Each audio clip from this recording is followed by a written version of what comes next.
I'm Justin Horo, along with the Double OG Willie Mason and the bro Lukey Stowe. Boys, what about the comment section for YouTube? I don't know. Were you able to? Yeah, it was like 400 the next day. What happened? Did you know? So I was in the comment section trying to get replies from punters, disagreements, whatever it may be. You know, we like putting it in there and being able to answer as many questions as possible. But I couldn't. It wasn't loading. It's the first time that I can remember. Has it happened in years previous? See, I look at Studio. I don't look at YouTube, which is different. Okay, so I was in the YouTube comments, and it was only put say 50 or 60 relevant comments that I were able to. I have to teach you. There's filters and stuff you can adjust everything. So you did your best. I had a look at it. So you go into sort by, and you go to newest, Right.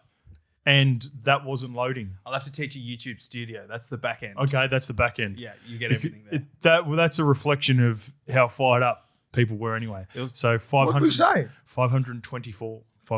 It's not really people. I managed to offend both Queensland and New South Wales fans. With you do. The take. You got a good take on that. Like, you got a good skill. I don't think many people can do that.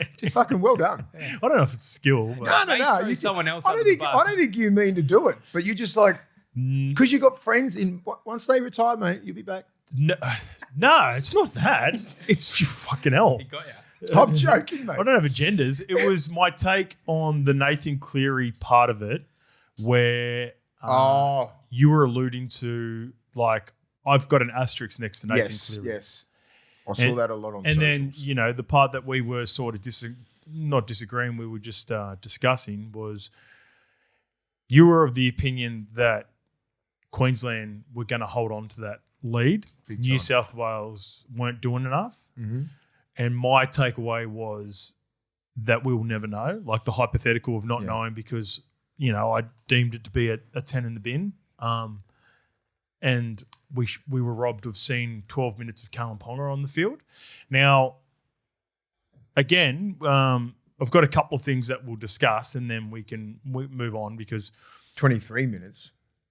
Yeah, but he was sent from the 23-minute mark, so therefore he would have returned with 13 minutes to go. Oh, okay, for 10. So we were robbed of the final 13 minutes, okay. 13 on 13 was my takeaway. I've been on a couple of shows for SEN, so I've sort of been able to put a bit of a bow on it. I want to go to you now. Mm-hmm. Probably, watched some content over the last couple of days. Probably watched the replay. Would you have watched the replay of the game? Watch it.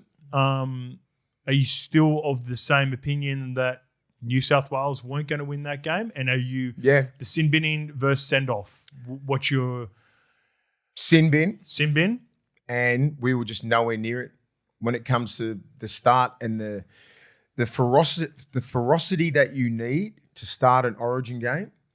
And did you see how Queensland were and how we were? It was just fucking light and day. And I'm just like, light and day? Night and day. Night and day. Like, love Fanua Blake, love Mitchie Barnett. There's a guy called PANTHERS who just played a game on the weekend in a beaten side, still fucking making line breaks, and I don't even care about his numbers. They're just fucking outstanding. We nearly got 300. Yeah, it's a joke. 80 minutes. It's a joke what that man can do. I think he could. I said it last week. I think he could compliment Fanua Blake. Right? I'm not sure how they're thinking about Fanua Blake now, but he played pretty good on the weekend. Yep. I think after PANTHERS, then you can go Fanua Blake. You can drop Mitch Barnett back down. You can fiddle around. The dog of all dogs was back last night. I know he's only played one game, but fucking Liam Martin. Oh, Liam Martin. Liam Martin is a fucking best right side back rower in the game. Yep. I don't give a fuck about if he plays 1 or 2 games. So Olakau'atu's under the pump. Yep. Cam Murray needs to start at lock. That's been has to start. Almost every Blues fan has to start. So I don't give a fuck if you start Yowie in the front row because he's captain. Push Fanua Blake back to the bench and Barnett. So you got Yo and two, and even have Olakau'atu if you need that prime. If Liam Martin can't get through, or if you need another edge. Crichton, not Stephen. Angus Crichton. Does he look like he's going to push for anything? He looked good with the bald head too. He finally went, I'm not going to Turkey. I'm fucking staying. Hey, I want to get into haircuts a little bit later. Yeah, Can I we like say? it. Can we save? We'll Angus save Angus, but I reckon he suits the bald head. He suits it. It was time. Okay, it was time. It was time. I'm glad he fucking. It may not be his time for Origin, but it was time to let it go. I'm glad he had the self-awareness to go. You know what? I could go bald. You know what hurts as well? Actually, fuck it. Let's stay on it. Tangents are good. Tangents are good. Let's stay on this. Yeah. So because he's got the is it the barbershop? The barbershop. What's it called? We'll give a shout. AC Flow. AC Flow, Danny Bondi. You didn't even realise you were rocking his merch on the Thursday. It was the Motorino AC was Flow it? collab. Yeah. Fuck, come on, Angus. Give me some more gear, bro. Come on, man. So I like him. I just think part of the decision for Angus, while we got this, just quickly. Yeah. He's got a barbershop. Yeah. Is it not problematic to just let it go and go off? Like, was he holding on? He held on. So two, you get two more years. Remember, it was just, when they had the fucking eagle cam on him a couple of weeks. Remember a year ago, I said you got to get rid of that, son, and he did. But I think he might come back into contention. Oh wow, yeah. Well, not over Hudson, surely. No. Oh, maybe because I think Huddy Young plays a lot of a different game where if you want to spot up a person, Crichton's your man. He's double elbows into your chest. Where Huddy's more footwork, palm you off. Offload here, short sides, little kicking game, palm you off here, bit of chocky Watmow about him. Yep. Right? Fucking very unorthodox, but is an absolute machine. You've got to have him in the team somewhere. But if you want to spot Sam Walker up, where Sam Walker didn't, Sam Walker's probably thinking fucking Origin's easy. Right? Sat there, didn't make a tackle for fucking ages, not one-on-one. Angus can run those. He's brilliant at spotting players up. Look what he did to DCE in Melbourne the other year. I think he's still got that in him. Give him another game. He looks like he's through that knee injury. I would start Crichton on that left edge. Wow. Yeah. I haven't heard that one yet. And I think I could put Huddy Young on the bench instead of Olakau'atu, and I could have him as a middle as well. I think Huddy Young can play middle. He can play hooker. He can play a lot of positions. On the bench. That's the only thing. I know, but I'm just saying. I just don't think he knows to genuinely spot a 3-man up. It did favour them when they were chasing points. His unorthodox style of play, though. It does. But like at the start, when you're trying to set the tone and you're trying to get at Sam Walker and try and break his fucking shoulders, Crichton's the dude for that. Wow. And I'm just thinking, I reckon I'd nearly half the game with him. I go, boom, you got half game, you got the second half, Huddy, or whatever happens around the middle. It's just got to be very, very interchangeable. Mate, Liam Martin goes off. Huddy Young played right side back row for a show. Yeah. That doesn't faze him. So if they pick Huddy Young on the right side, I don't give a fuck about that either because he can get at money. My biggest thing with Hudson over the last couple of years is he just looks like he chases the game when he comes off the bench. Like he's erratic. Yeah. When he plays through the middle, it's a little bit clunky and messy. That'd be my only pushback. So therefore, I could start him on the right. I could start him on the right and start Crichton on the left. Yeah. So Liam Martin on the bench. Yeah, I could have Liam Martin on the bench easily. He can play in the middle. You run out of spots on the bench, though, for some of these guys. I know, because then you just drop Olakau'atu off. Yeah. Right? And then, so these guys need to fucking start playing out of their fucking skin. That's what I said. I was surprised when Olakau'atu had to sit down and had a rest on the weekend. You wanted him to play on Friday. And I don't think it was his call. I think it was Fozzie's call. Yeah, that's sometimes. what they said. But if you want to fucking play, I'm playing, mate. That's it. Well, see, I love the mentality because on the flip side of that Adam wanted to play and he fucking stepped up and played well. I thought that was a great sign. That's what I mean. That's what I mean. Yeah. Huddy Young played outstanding because you're filthy that you sort of want to just fucking, hey, I belong on this fucking level. I back up, and it's a badge of honor when you back up, mate. You back up for your team because your team's the one who butters your bread. Halfback, Cleary. I still go with Ethan Strange. Okay, yeah, that was my next question. Yeah, I still go with Ethan Strange. Over Moses. But I think I could slip Ethan back to fucking to the bench. Oh, you could? I could, yeah. So Moses sits there, yeah, because I think he deserves that, and he's an Origin player. I think he can come back. If he's fit, everyone's talking 4 to 6 weeks, only been fucking 2. Unless he heals like Wolverine, comes back in. Yeah, the reports are both Laurie Daly and Jason Rolls think he's a chance this week. Yeah, well, so wait for team list tomorrow. Yeah. Then does he have another week? He doesn't have another week. They go show back in the camp. No, they've got 1 week to play. Yeah, this week. There are 2 guys that are going to get an opportunity to play this week that weren't a part of game 1. Mitch and Latrell. Yeah. So Latrell goes into my left centre, and the wing is Brian Toto on that left side. Then I go right. That's where it becomes problematic because Critter's there. I thought Critter played okay on the weekend. Defensive lapses where I've never seen before. Coming in on that lead. And, It's been a bit like that all season. it's a little bit like that. And that's a trust. You don't trust Galvin. You won't come in there if you think Galvin can make his one-on-one there. You just stay on your man. Boom. He never gets skinned like that. It's clearly not just Galvin though. It's trust across the board. It's right? fucking from the four man all to the way. Galvin to Critter to the winger. Yeah. Right? It's just that you can never score a block play off that and have your wing and you have a class center, world class center like Critter come in on that and bite in on that. You know what I mean? Yeah. You'd never see that. Never ever see that from the best defenders. You fucking turn your shoulders in a little bit, boom, straight through and just fucking clean him up. So He's too good a center. Critter needs a big Critter's under the pump. Tony Stark. Because Tony's fucking coming. And he's aggressive and he's a fucking animal. Gun defender. He's just as good defender as Critter. He just hasn't had the big moments like Critter has. Casey went all right last night. Casey McLean is going to start on the wing. I love this. This is awesome. Mate, he starts on the wing. Fuck him. He's a beast. He's ready. His first moment in Origin was just jump under pressure. Just fucking give me the ball. I'll fucking show you how to do it. That game last night, for me, I've got in the notes for the Warriors and Panthers. That was first, second. Yeah. Distant third for everyone else in the top. That catch game up everyone else. Was a reflection. And the player with the most aura who looked like an Origin player on the field was Casey McLean. Yep. And if it's not Stags, it's Critter and Casey. And they're interchangeable. That's what I like. Big body, strong, everything like that. Fullback. We've worked all the way to the top. This is probably the main position. This is the one that's fucking going to split the whole fucking nation, the whole fucking New South Wales. I'm going Dylan Edwards. I said it at the start. I picked him at the start. I mean, after the game, I picked Teddy. Yeah, so you picked Teddy for the game. But then I went, okay, the rules have changed. So I'm still split on I won't give you the answer until fucking near. Yeah, like, we're just talking it out. Yeah, I'm just talking it out. I'm talking it out. How they ref the game in game one will be totally different in game two. Oh, you'd like to think not. Aren't you supposed to just ref the game the way you see it? You know. Hey, we want a decider, don't we, boys? Yeah. Everyone wants a decider. It's a fucking business. Don't get fucking twisted. How much? That should not come into it. We were talking pre-show about shouldn't come into it. We were talking about pre-show next week's episode. Now we've definitely talked ourselves into Tuesday morning. But that Bulldogs Eels game, Corridor, Moses, there's gonna you have to. If you're Laurie, Max King, he played good on the weekend. Max King, he'd be looking for a bench spot. James Salmon, his chance. Don't say anything. How much is like Laurie's has to wait? Like, how does that work for Laurie? Fucking has to wait, mate. For both. No, for both. Queensland, any representatives? Kurt Mann probably doesn't come into it this year. No. No one. Just those two. The only team with the bye is the Warriors. That's good for them. It's awesome for them.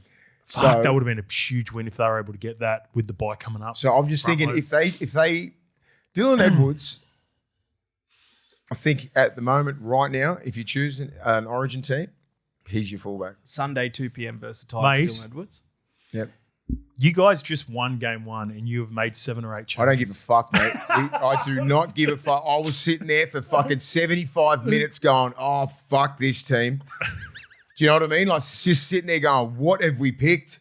Like, you're supposed to come out with a fucking, and I'm not saying fucking all of them, like 6, which I've named, which should be changed, 6 or 7. Not they're at least contentious. Off the fucking the intensity that you have to have for these games.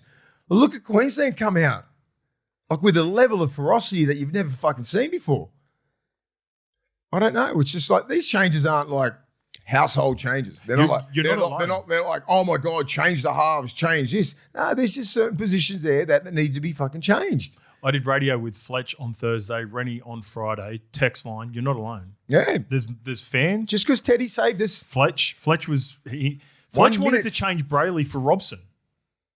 Not now. Well, that's unfortunate. I disagreed with it. I thought Robson took the sting out of the game for Brayley when Brayley come on the field, but you're not alone, mate. Like, fuck. Mate, every New South Wales ex-player or a pundit, anyone knows that's they're not content with the game. That exact team, you go down to Melbourne, blown out. Joey's been going off. Joey's been going hard. We'll go because we're fucking so passionate about the team and we know what level you need to get to. I'm talking about the middles and edges and shit like just you got to go at it, mate. And I think you got to give Adden another chance because now I know he's played tests for Tonga and everything like that. I said there's a different level when you go to Origin. Yep. Second stint was good. I think he understands that now. And I don't think him and Barnett complement each other. Barnett's not a big man. He's not a mad hitter. You know, if you get two or three in on him, he's going to get on his back. Okay, let me ask you a question then. Why did they look so good at club level that hasn't translated to Origin? What's the difference? Why? Because of the intensity that Queensland come out with, right? They come out, Tino was hitting fucking like Lindsay Collins, Ruben Cotter, you know, like Harry Grant. They were attacking, and they were attacking because they knew Fanua Blake's the dude. He's the guy. They can take care of Barnett. But when you got Payne Haas, they know they can't control that man. They'll come at him, but he won't stop. Yeah. You know, they have controlled him before. I know Tino takes that personally, but I think you put him back in that team, it frees Fanua Blake up a little bit more. Works both ways because Fanua Blake can get space. Do you anticipate Billy making any forced changes? Not changes now. Paddy Carrigan didn't look great in the game yesterday. Ruben Cotter got rested. Trent Loiero I thought was pretty good for Melbourne on the weekend, but that could be a forced change with Paddy. What about the fullback? Do you think? Oh, KP all day. Yeah. I don't think Walshy helped his chances last night. Is there anyone else that's thereabouts? No. Like Carves, Munster, Sam Walker. Sammy had fucking probably his worst game of the season. Talk to me about that. Backing up for after debuts. Can you remember, maybe not as much for you being a forward and a guy that can get into the action? Hard for, yeah. Have you noticed any other players like that? The outside backs usually struggle. Yeah. Because they get, you're sore. What an emotional letdown for Sammy, who probably should have won the player of the match if they hung on on debut. Huge moments. And then going back to play for club, which I'm sure he would have, you know, he doesn't go into that game thinking, oh, this is ranked, we're playing Melbourne Storm or whatever, but it's definitely a level below. For sure. It is. You know, like when you come back from Origin, you think that you are Superman, and especially like Sam Walker, who looks like a confidence player. Like you give him one or two good games, you think he will carve you up forever. And it was weird like that. They were all off. All of them off attack-wise. Like usually that team there, they had a full deck of cards too. Yeah. I know Melbourne was Melbourne, but they were fucking off too. Yeah, they weren't super But they were clinical. Like Jerome Hughes just sort of took the game there. You got Money and Harry Grant come off the bench. So it was just like, you know, everyone else just did their job. Yep. And they're used to that. Next man up mentality where Sam Walker's probably thinking, probably a little bit of disappointment from the game as well. Probably carried that on a little bit. That's my point. Yeah. So like how deflating would that when have been? you lose like that, that's very deflating. Yeah. It is. And especially for a playmaker, a 7 like that who was on the cusp of getting a man of the match, it's hard to sort of fucking let that go. And you usually let it go on the weekend with your frustration as a forward. Because you're like, fuck, yep, let's go at it. I thought Kalen was a little bit messy on Saturday afternoon. Yeah, because they're the key players. So, you know, the guys with the fullback, you're a little bit below par. Just a little bit. And at this level, it's enough to get exploited. You know, even though they did get the win and it was a great win up there, so KP just did enough. He did enough. Just did enough. With Sam Walker, and you can do that. You can just do enough at fullback. Yeah. You know, you can get the ball back, great passing, good short side raids, everything like that, goal kicking, blah, blah, blah. But Sam Walker was, I'm not saying he had his worst game, but he's been playing. It's up there. It's up there. It was bad. It's up there. So but there was a number of bad performances. And Queensland, and it's mainly the Queenslanders. The Broncos and Roosters have way too much talent to play like they did on the weekend. And that's why Majid and Robbo, which will break down the games, they were furious at their leaders. Pretty much every leader, aside from maybe Payne Haas, just missed the jump. You just had a week off. Yep. You know what I mean? You can't do that. And usually like your Origin plays, you rely on these guys to come back and go, all right, win, lose or draw. Like you come back with a sense of like confidence that like you're untouchable. You know what I mean? You can't help what Carrigan did. He got injured. But, you know, I expected more from Walsh to be like, all right, you fucked up here, Bill. I'm going to carve the shit out of St. George by myself. Even like Benny Hunt too. Like Benny Hunt. I thought Shibba had a fucking, but he didn't play on the weekend. But he didn't play on Wednesday. But I thought he played. I think he was their only fucking shining light. He was okay. He's okay, but he made a couple of line breaks here and there. But like defensively, they got skinned. And Ezra, I was expecting a big game from Ezra. Yeah, just sort of hit the whole team. And it's not like it's not the fact that they lost. It's how they lost. Yes. It's a very deflating fucking way when you had it right there. Could have been one of the best Queensland wins of all time. They would have been putting it up there. Then bang, gets taken off you. Yeah. Sucked in. You've done that to me too many times. Yeah, that's true. So yeah, I know how it feels. Yeah. I know exactly how it feels. But then I'm in a different position where most forwards don't give a fuck. You can take your aggression out on the other ones. Yeah. Where key players, guys who got to organise shit, everything like that, like even Teddy. Teddy, he fucking the game takes it out of you, mate. Yeah, definitely. It's quicker than ever. And the way Teddy was up here, right? It's hard to come back down. It would have been a weird old aftermatch, like what's the word? It would have been a weird old couple of days for Teddy. Yeah. Because the criticism that he copped post game, not only from you were critiquing him, a number of people were critiquing him. A lot of people in the comment section, I think there was a comment, Teddy was at 60-minute mark, Teddy was getting dropped. Here's where I'm conflicted on the Teddy versus Edwards debate. Edwards was my guy game one, as you know. I don't think it's as clunky as it looked with Teddy for the first 60 minutes. But I don't think Dylan Edwards has got that game winner in him. He would attempt it. He would attempt it. Of course he would attempt it. I think he would. I think he would have been. Do you know what I mean by that? So it's like it's bad, and this is why it's a tough decision, not easy for Laurie and the selectors.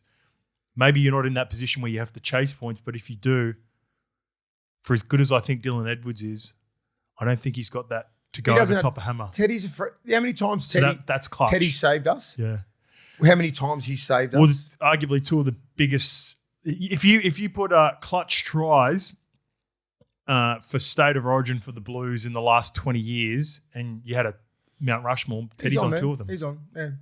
He is. And that's what's so hard. Down that edge, when they went down the edge and fucking forward pass. Piercy wasn't forward. Cut out ball, yeah. Was not forward pass. to Blake. To Balake Ferguson. But is he on the Mount Rushmore for tries with clutch moments? He is clutch, and I think you just have your time. Yeah. And it ain't Teddy's fault that he got picked back in the side.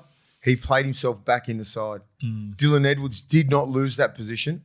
It was just a selection, and it was the way, and this is Loz going, this is the way the game's going. Yeah, that's a big Doesn't get reffed like that in Origin. So if you think it's not going to get reffed like club level, which, by the way, feels like it has been flipped in the last couple of weeks, hasn't it? I don't know if that's in preparation for Origin, where there's been communication back from the referees to the coaches or whatever it is. Is it weather? The game's different in the last 2 or 3 weeks. Well, I can tell differently now because everyone's getting fucking pumped in defence.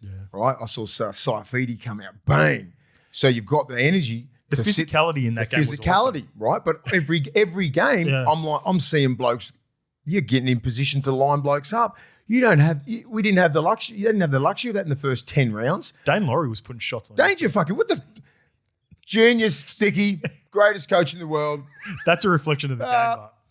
It is a reflection of the game, but it's trust in him. I didn't know he could bang like that. Yeah, he's fucking oath Dane Laurie. Danger.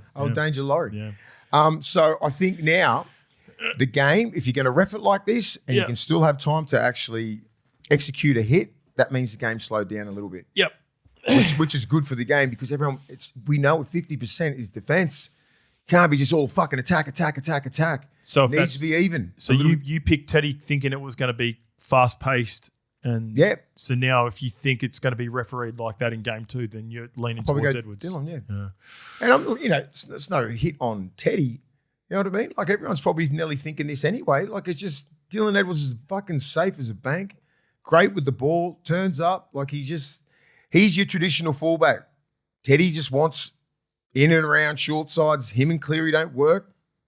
They're not very dissimilar at all. The last little part where it's problematic is the amount of touches that Teddy wants in the middle of the field where Nathan does his best work. That's it. Like they're both fit as fuck. Yeah. They're the two best defensive fullbacks in the competition by a mile. Like it's distant third with those two. Good body shapes. Will give you 20 to 25 carries, kick return. The difference is Dylan Edwards, once it gets over the 50-metre line, sits on the right side of the field for Penrith, and Teddy never leaves the middle of the field, and he goes to wherever the ball is. That's the difference. The only difference. Yeah. And that's going to be hard. And that's why Laurie's coach, and he's getting paid a shitload of money to pick the right person for this game.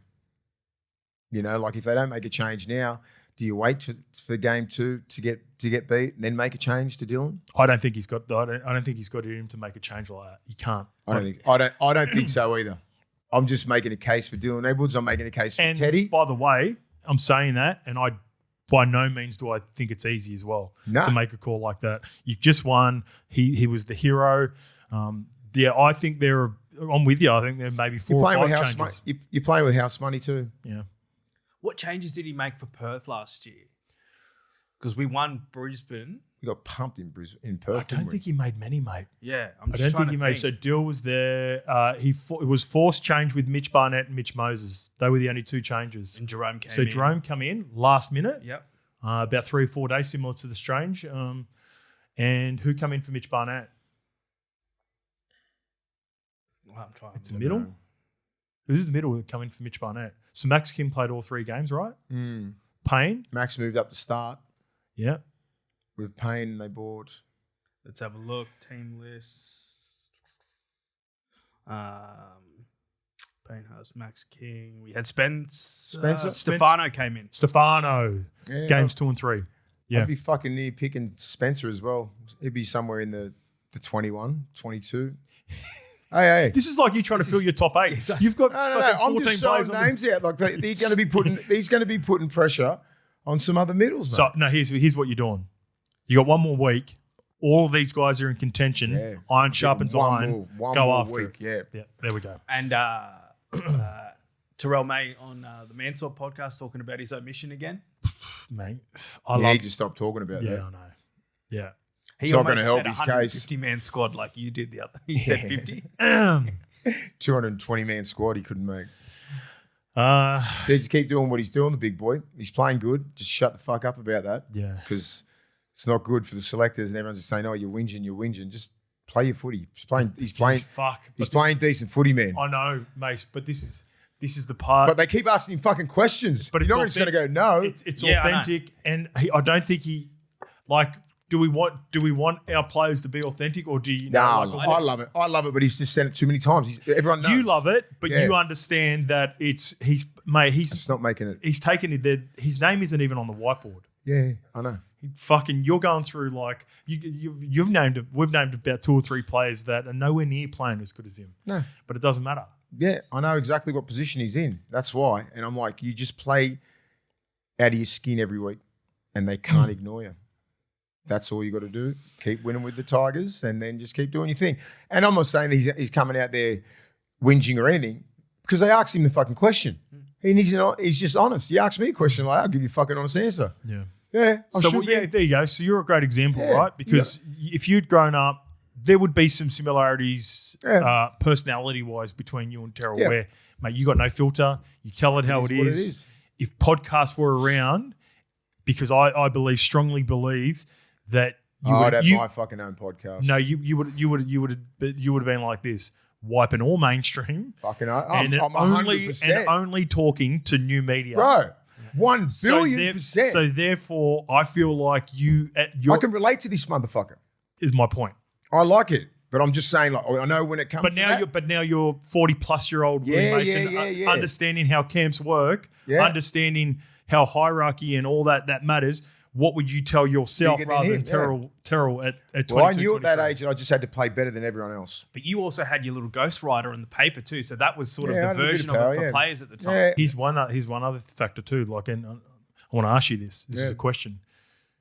You very quickly built relationships with very influential people. Yeah. Once you got into camp early, so you would establish relationships with Gus. Wayne, some of these guys, Ricky, Belly. So before, like, not to say that you created relationships and then you got a bit loose. No. You got opportunities. You did things the right way early on. Yeah. They got to meet you and know you as a person in camp. And then you can just fuck everyone else. Yeah. You know? And mate, you're exactly right, because I do. And who are the guys that vouch for me now? Who are the guys? Like Sticky, great friend. Wayne Bennett, father figure. Craig Bellamy, great friend. Could ring him up anytime if I wanted anything, right? All those guys, all the mate. Gus Gould. You know, like they're four of the biggest fucking dogs in the game that I could ring up right now and just ask for advice on anything and how the game's going. What could I do? Work on this, and this. Because of my relationships, because I know I'm not a fucking shit person. And they know that as well. They knew that when I was a young kid. See, this is where Terrell's at. Where Terrell hasn't got in the room with these guys. Yeah. I get where where May is. He's just keep playing footy. Play good footy. He played outstanding on the weekend. He's fucking terrorised us. Fuck, he must be hard to tackle. You know what I mean? Like, he's just a big lump. Yeah. I reckon he's got he's one of the forwards with a mad fucking skill set. He's got to keep up with his brothers in the backyard. Left to right, fucking right to left, lasers. He just doesn't have to. I'd love to see one. That game was so fun to watch. We'll get to that in a little bit. Let's put a wrap on the refereeing part of it. Okay. Because I've got a comment here, and then we can elaborate, and then we can let it go, and we can move on. But I still have a strong opinion on this as well. So just want to articulate it a little bit better. Yep. After, at least, I've read some of the comments where people pushing back on it. But here's a message from 123 Laidlaw. L7 from day 10. We need to do better as a rugby league community when it comes to referees. Ashley Klein made a decision, and instead of supporting it or respecting the process, the commentary immediately questioned and criticised it live on television. Whether people agree with the call or not, that kind of constant public criticism has a much bigger impact than many realise. At every level of the game, we already struggle to recruit and retain referees. Young referees, community referees, and even experienced officials hear this negativity week after week. Referees are involved in every single play of the game. Rugby league moves fast, and there will always be mistakes or different interpretations of rules. That's a part of sport. Players make errors, coaches make errors, and referees will too. I firmly believe commentators have a responsibility to the game and to the NRL to show more support. Love your work, lads. Oh, and up the wahs. I agree with some of it. I don't agree with. Let's just discuss it, Mace. So first and foremost, let's start off with this. The abuse of referees and officials at grassroots levels is clearly a problem. Yeah, I know this. It's unacceptable. Do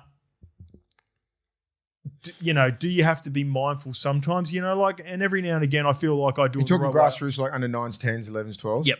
But also there are shit things. And there are shit things that I guess if you critique and you question referees at the high level, maybe does it filter down? Yeah, probably. But I also see shit examples of people and parents critiquing their own kids and being over the top, which again is unacceptable. Sometimes you just got fucking shit parents who ruin the contest for not only the kids, the referees on the game, and all of that by going way too over the top. It's critiquing referees, critiquing players, critiquing coaches. That's a part of the commentary and media and pundits' jobs. Yep. Like, that's just the way it is. That, on occasions do parts of the media go over the top with all three levels of, coach, referee, and players? Yes, sometimes. Yeah. And it's, if someone does do that, then you should pull them up. And we've done that before. We've thought, media personalities have been over the line, have crossed the line with players before, and we've pulled them up. At the end of the day, though, these referees, especially Ashley Klein, they are paid professionals, right? It is a part of the job, criticism, not the derogatory stuff and fucking. They'd be copping at these poor buggers. And I want to throw this out, and this may seem I don't think a lot of people would expect this. Facetious? No. I don't think people would expect what I'm about to say. I think Ashley Klein is arguably the most mentally tough person in the entire NRL. And let me explain that. There is not a club, state, or coach, referee, player that thinks Ashley Klein favours their team. He's very... And there's not a person who has reffed at the highest level, international level, everything, right? Yeah. Than Ashley Klein. Do you know what I mean? Like, he reffed me in 2006, in 2004. Like, he's been around for a minute. Even though I disagree with him getting big games, strongly disagree. And I think he has failed in big moments a number of times. The one thing that you can't knock Ashley Klein for is having bias for a team. Never. So it's sort of like a backhanded compliment. Apology, Ashley, if you... No, it is. I mean, that's what you want to be. You need to be... Let's use Origin as example right now. Currently, the Courier Mail up in Queensland are putting in a petition to get him removed from Game 2. After Game 2 last year... That'll work. After Game 2 last year in Perth, the state of New South Wales... Everyone across the board was furious with Ashley Klein. So here's one thing that, like, I think can be said about Ashley Klein is that there's not one go to a fan base, go to forums, go to comment sections on games. There's not one team in the NRL that goes, fuck yeah, we got Ashley Klein refereeing. So for all of that, we're winning. For all of that, I honestly think, man, he's either a proper sicko and he just loves, like, you've got to have some sort of mentality, or he's fucking super mentally tough because every time he referees games, there are big moments, he gets hammered, and unlike, even let's use some other referees as an example, and then we can use players are obvious, right? Can I say something? You may just go. No, he's 46 years old, right? Yeah. And I think, same age, he's been through the whole landscape of the media, and there's no social media in the 2000s, and he's sort of, he's already psychologically built. He's obviously tough mentally, and he's come into this little social media world where everyone's got a fucking platform. Maybe he doesn't read comments. Maybe he doesn't. Maybe a little bit, but not as much as these other younger refs do. It'd be so hard to escape. It would be hard to escape, but if he wants to be fucking sane like he is, he wouldn't be reading those comments because he'd be getting death threats. He'd be getting all this other shit, like more than any other ref. Even like we fucking take the piss out of Klein all the time. As soon as I see him, fucking, what's up? You know what I mean? It's like that because it's like he knows it's a business and he knows he's going to cop shit, but he never fucking takes shit personal. I think that's him up here, where younger refs, and he's fucking strong, obviously. He's been around for a minute and he's been the top level ref. He keeps getting all the big jobs. He fucks up sometimes. He kills it sometimes. He can never be right, never be wrong, never like this, right? Petitioning in Courier Mail. We wanted to fuck him off last year. How many years has this been going on for? Yeah. And he's still the guy, right? And I think PVL knows he's the guy as well. He doesn't crumble under pressure. Okay, some great points. Yeah, some great points about and him. Just him being just the mentality I'm talking about. Yeah, and I think you'll agree with this as well. And being able to adapt to the social media era is huge, right? Yep. Because a lot of the OGs that he would have started with, maybe Jared Sutton's the only other one that's gone through that. Yeah, like and my point before I was about to get great points there. Yep. Like if you bring up Adam G or Grant Atkins or Todd Smith or who were we talking about? Wyatt Raymond. Yeah, they get their fair share of criticism in big games and that. But you often hear people go, I actually like him as a ref. Yeah. No one ever says that about Ashley Klein. Right? So again, this is like not a dig. This is like what he's constantly had big games. And if there's one thing that I can say with confidence, whenever I've watched Ashley Klein, I've never ever thought he's biased to a state, a country, a team. Anyone. I just think he makes really bad decisions in big moments, which again you'd like to see him do better. But I think that's why. Not to say that other refs are, other officials are, but even players, similar players, coaches. You often hear like you'll see people stick up for players, some officials, coaches when they go, like even use Seeps as an example, right? Even with even when Siebes was going through a tough time and he got sacked from being a coach, there was a large portion of Manly fans. There were also a number of sympathisers, right? So it's like that. That's sort of my point. I feel like I've got that across with what I'm trying to say there.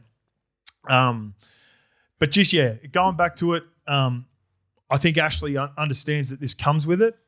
He's paid time. He's paid handsomely too to be a referee. Referees, we had a look at the packets last year. They get paid well, just like players. They understand it comes with scrutiny. The commentator's job is not to fluff up the game, and you know if we're using Vossi and Brandy as an example, because that's the audio that we're playing from Wednesday night. No, Vossi's got to call it how he sees it. If he thinks in that moment that's a bad call, then you're not supposed to be dumbing it down for the listener to account for the feelings of Ashley Klein. Like you shouldn't do that for Kalen Ponga if you think it's a send-off. Like I'm not just because I like Kalen Ponga the person. That's not the reason I wanted him to not be sent. It's because I felt like the examples and the actions it was a 10 in the bin. I do too. I don't think he's influenced by anyone, Klein. Like I think he's influenced by the rules and the NRL. The fucking old mate in his ear, he's not influencing him. He already had his mindset. He's fucking going off. Okay. I don't know what the fuck the other old mate was saying in his ear, but he did not give a fuck. So you see that, can't you? Yes. And it's just I don't think he's intimidated or influenced by anybody, because I think he knows his decision is right. That's where an ego comes into it, and that's where experience comes into it. Yeah. And I think he's like, it's a send off in my interpretation of the rules. Okay, let's get some. Let's break this down, because I've been given some more information that I think helps out. Discussing where we sit with it. So now, apparently, there have been a number of people texting me telling me the response from Chris Butler was around it's a sin bin at worst. Yeah. Ashley then ends up making the decision. And in sympathising for Ashley, people were pushing back on my narrative that he overruled Chris Butler. Now, that the audio from what I and this is now for 3 or 4 days, I have not been given the audio. Now, people keep telling me this was the exchange. Now, if that's a quote because that's what people were telling us, I'm not taking that because that's not sufficient evidence for me to have a strong opinion. Now, if that was the communication, I would really second guess not second guess. I would change my take on it. I would if the audio coming back, and if I knew for certain that Chris Butler was saying to Ash, this is what's happened. I think it's a sin bin at worst. Then that gives Ashley the ability to go to a send-off, right? So that context of that conversation matters. Now, I'm not getting around a narrative of, all right, that's what was said because that's what was communicated to us. Nah, I'm not. I need to hear the evidence to have a strong opinion on that and change my opinion on it. Now, and this is where everyone, a large portion of people have been pushing back on me, New South Wales fans. Hey, Ashley is the on-field referee. He has the ability to overrule the bunker, right? Now, I got this confirmed by Jimmy yesterday when I was doing crunch time. Is that right? Try scoring opportunities, no. On-field referee, on-field incidents, high tackles, etc. Anything that happens in the flow of the game, yes, he does. Okay. So for this particular decision, he does have the ability. He used it, right? Yeah. Just as similar as if a touchy comes onto the field and goes, mate, he's fucking smacked him in the face here. And then Ashley goes, well, I didn't see it that way. This is maybe pre-bunker. Yep. Right? So he does have the ability to do that. In scoring tries, no, he doesn't. He can't overrule the bunker, yeah. The bunker. So that's important information to know as well. It is. I didn't know that. So like he just flexed. He's like, all right, I think it's a send-off. Either did I. I don't think it's a 10-minute. He's all the way over here. So here is my take on that. Even though Hitachi was right there. Even though he has the ability to do that, I still strongly disagree with it for these reasons. Ashley Klein has been refereeing 439 games in the NRL. Now, when did the bunker come in roughly? You think 2020? Like video before COVID? So have a look, Lukey. When did the bunker? I reckon a while. I reckon 10. Can I show? I pause it further along again. I just want to show the screen. Yeah. Feb 23, 2016. 2016. Yeah, 10 years. All right. But I reckon the communication and the picture quality, say, has improved dramatically since COVID. Let's just say COVID, right? So he's had roughly 100, between 100, 150 games with the communication that he currently has now. I have not, and if there is evidence of it, let me know, because I asked this yesterday as well on SEN, and we got a reply around a try situation where Adam G was talking to Ashley Klein. Ashley Klein has never made a decision like this before, where he has, it feels as though, without knowing for certain because we don't have the audio back, overruled the bunker.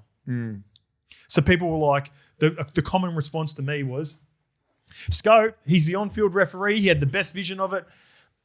I'm happy with him making the call and overruling the bunker. Look at how many people are in front of him. Exactly. Yeah, but then he would have had a look at the so this replay. Here is my So he's looking up at the replays, which is again, fuck. I call games every week, mate. Yeah. When I'm sitting, sometimes I have a TV monitor in my room, and I have the big screen, and I'm looking down at the reaction. So I'm taking in everything to account for having a take. Yeah. I leave multiple games with still indecision about a take that I've had on. Now, I've got to call it the way I see it, but there is still indecision. So my pushback on people saying right now, and they're predominantly Blues fans right now because it's favoured them the call, is Ashley Klein has the ability to overrule Chris Butler, and in their opinion, he made the right decision, so therefore it's all good. Okay, that's it. So fans, keep that energy. Then that's it. Like, that's the full stop. But listen to this, mate. Put a ribbon on it. No. Keep that energy come finals time or a grand final when, for whatever reason, after 150 so games in the last 5 years, that he's decided to use that power in that moment to overrule Chris Butler is my point. All right? Like, because it's favoured you guys in New South Wales, and you're happy with Ashley Klein doing that. Now, I go back to the everything that I said still before. think it was 10 in the bin. I don't think it was a send-off. See, I'm not even arguing the 10 in the bin and the send-off. You're arguing I'm arguing using his power in that moment to what is still, because it hasn't been confirmed yet, to overrule Chris Butler. Yeah, okay. Like, he obviously did. To your point before, 238 games he's had since the bunker was introduced. He obviously overruled it. He did. Yeah. Because you can tell by the vernacular what he was saying. As soon as he said it, shoulder to the head, that's a send-off, head-to-head, boom, boom, boom. And old mate's gone, had a look at it. I think that could be 10. He's just like, nah, boom, off. Yeah.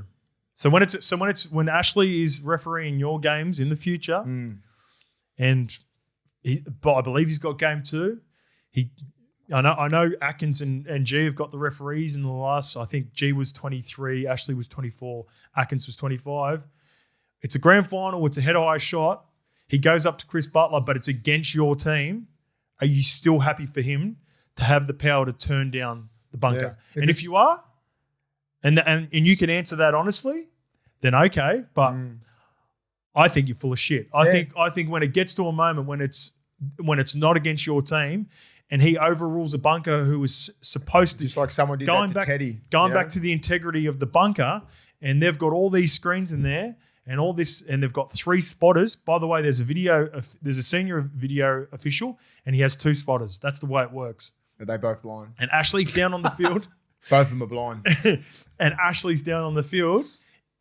Ask yourself, New South Wales fans who are pushing back on my take on it, are you happy for Ashley to make a call on your team? Yeah, I get it. And if you are, then flip the script. Teddy's going down there, like someone else is going down there, like just say Ponga. He gets hit by Teddy. Fucking same drama. What do you reckon should happen? There we go. Again, mate, for sure, I think bias will probably enter the chat, and people will go, yeah, because they haven't dealt with it. Yeah, okay, all right, all right. We'll see. We'll see if it. I am so intrigued to see whether Ashley Klein does it again. Is another question. He just hopes that there's never a position like that again. As if he's not going to be, as if that is not going to happen, Mace, where he is going to be calling a game to his. No, I'm just saying like that where his point of. Oh, should I send him or should be 10? I think there would be a couple of games, maybe half a dozen games a year where he goes and looks at an incident and goes, "I've got a pretty good view of this. That's a fucking send off. Let's wait. We'll get the communication from the bunker and then figure out whether there is or not." I always go off the Suoliti here. I'm like, that's a send off. That's not a send off. Nowhere near as brutal. It wasn't like just fucking legs in him, shoulder straight, direct in the head. And I'm like, yeah, that's a send off. That's just, even though there's mitigating circumstances where he was slipping a little bit. It's like, no. We all knew Suoliti was going off. This one, I was like, shoulder, sort of head, shoulder, same dipping. I'm like, see, all right. Yeah, that's where like I haven't even bothered getting into the send off versus sin bin part of it, right? Because there are examples that you can use depending on which side you are. The part that has been unacceptable for me, which I want to finish with this, and that is, I've never seen an on-field referee overrule a bunker on a high shot. I haven't seen it. Oh. So that's my big point.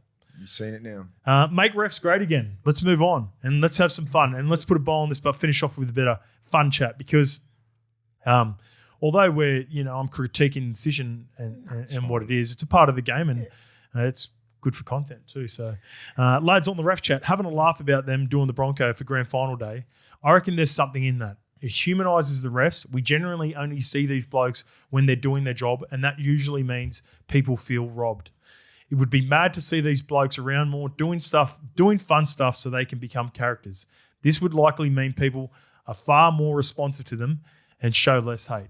Now, I suggested Mace versus Wyatt, Bronco or 40-metre dash. Wyatt might have me. Just to get involved as well. Yeah. I would happily do this. Give me Peter Goff. Give me the Goff. I want Goff. I had a bit of fun with the Bulldogs Tigers game on the weekend. I don't know if you saw that on social media. But I'm happy to go. If you got Wyatt, maybe we do a relay. Maybe we all do a 40-metre dash. But again, let's get Roger Fabry in the corner for about 6 weeks. Everyone's going down. Every ref. What about? I'll take Klein on. Same age. Yeah. The OGs, proper OGs. Wind it back to 06. Thank you, mate, for not sending me. There we go. So there we go. I think they should be as well. I mean, they cop some shit, man. This is the only sport I think where the refs can dominate a back and front page of all major newspapers. You know what I mean? Like, I'm not sure they are in soccer or NFL and everything like that. But here we go. We'll give back page to like Klein and just fucking absolutely hammer him. I know where other sports are like, so it's all about the players. Let's use the biggest sports in the world, Premier League. Let us know if you're a football fan. I know there was an official group or there was an official in the NBA that not a lot of NBA players liked. I think Chris Paul had a running. I know who you're talking about. Yeah. What about fucking big Wembanyama getting him to the finals? Ooh, that'd be filthy. Suck shit, OKC. It's going to be a fun. They're going to win. They'll sweep the Knicks. Not sweep the Knicks. No. Nah, fucking New York's going to explode. New York's going to explode. I don't know. I bet they don't win. I'll bet fucking San Antonio. Who's fucking with Wembanyama? No one. He's unguardable. That was unless Webby gets injured. That was the finals. Speaking of putting shoulders on, that's what they were doing to Shea. Just boom. Yeah, he kept flopping, mate. He kept flopping. They just because he's silky too, Shea. Anyway, we got a comment last time. None of this NBA American sports chat. I only tune in for rugby league. So who's that from? This is in the YouTube section. Yeah, it doesn't matter. I know. This is our fucking podcast. Yeah. Talk about what we want. That's why I brought it up.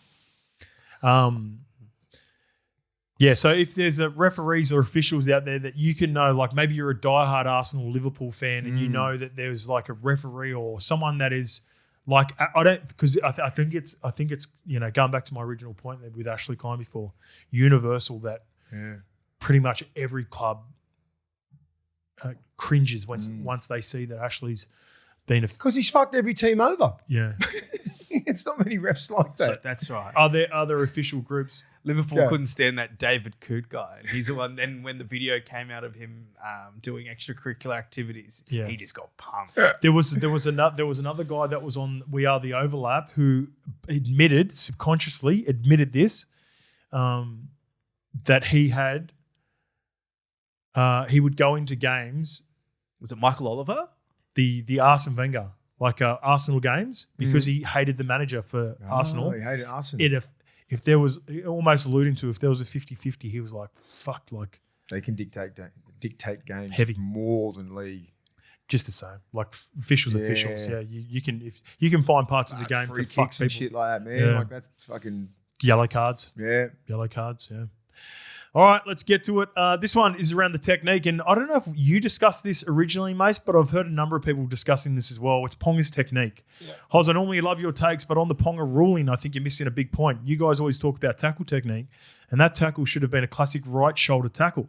I understand Walker is involved, and a right shoulder tackle would have risked a collision with him, but a right shoulder tackle allows New South Wales a quick play the ball and Queensland on the back foot. Ponga makes a conscious decision to tuck his left shoulder and go for a high-impact tackle, forcing Kohler into touch rather than a quick play the ball. In doing so, he puts himself and Kohler in a compromising position. When you look at the markers, shoulder charge, high contact, intentful force, duty of care, the metrics, Klein had no choice but to send Ponga off. Love the potty, fellas. Keep up the good work, up the Blues and up the Eels. Interesting.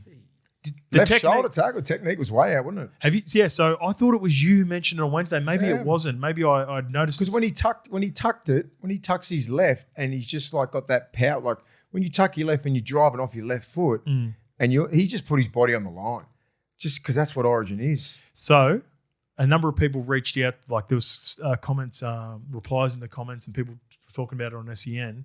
And I think Rennie talked about it as well. Maybe on the Wednesday night. It's the tackle on Latrell Mitchell in that South versus, when he gets bumped off? Yeah. Same thing. He's coming from the left side of the field to the right for a right side tackle.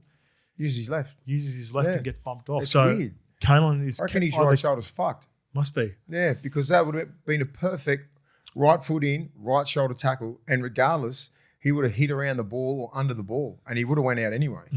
So it was weird that he chose that sort of technique. So there's parts that I agree with. The technique was awful. Sorry, he is left-handed too. So he's favouring that left side because, it's different if you're... Sometimes you've got a stronger shoulder. Yeah, you've got a stronger shoulder, and he knew the impact had to be hard. Yep.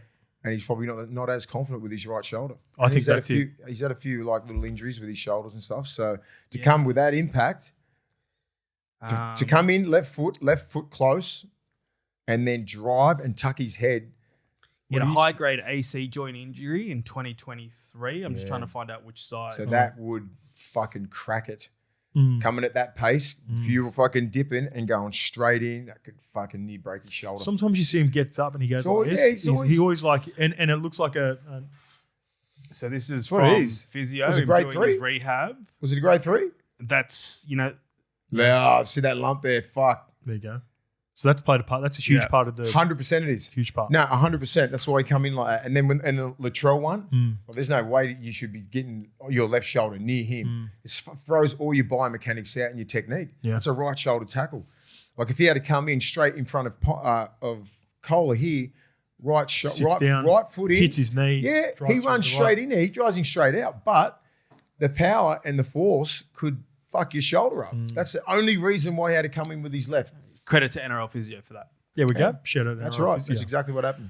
All right, let's get to some Origin snubs. We talked about this on the episode as well. Ken McGuinness and Aaron Raper both sat on the bench for a full game in 97-98. Both times Tommy Raudonikis was the coach, and both times he clearly stated he didn't want either on the team. Aaron Raper's dad was a selector, so he got a jersey. Tommy left him on the bench, and when asked why, he said, I forgot he was there. You know why? Because he's old man. Bit of power in the game, selected him. Tommy didn't like it. Just went, not playing him.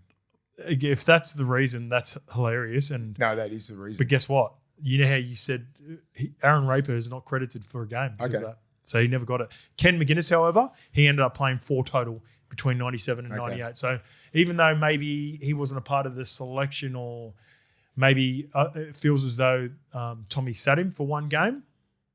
He must have played him. And I believe Ken McGuinness would have played for Tommy at the West Magpies as well. West, yeah, he did. So there we go. Yeah, so that was the reason behind it. There we go. That's a reply as well. That's not like... It's a fan question. It's a fan question. So if there are details that we're missing in that for whatever reason, just know. Details because the old man made Tommy select him, and then Tommy's, Tommy's like, fuck, if you've ever met him. If that is like, the story, that's hilarious. Yourself. No, that's the story. He goes, and didn't play him on purpose because he didn't select, because he's apparently he's the family last name got him in. All right, let's get to the broadcast deals. Here's a good question from Philo Sarapta. Not sure if it's been spoken about previously, but with the new broadcast rights deal currently being negotiated, do you have any insight to whether content creators will be able to use NRL images, videos? I hope it's discussed or part of the discussions. It would elevate the NRL's reach through social media. That'd be nice. I'll have to talk to the great Clint Newton about that. Yeah. I think the deal gets done in the next couple of weeks before Abdo moves on. That would be my gut feeling. That'd be his last thing. And we have just seen something like a landmark deal done over in the NFL with allowing content creators to be able to use content. Shit, that's good.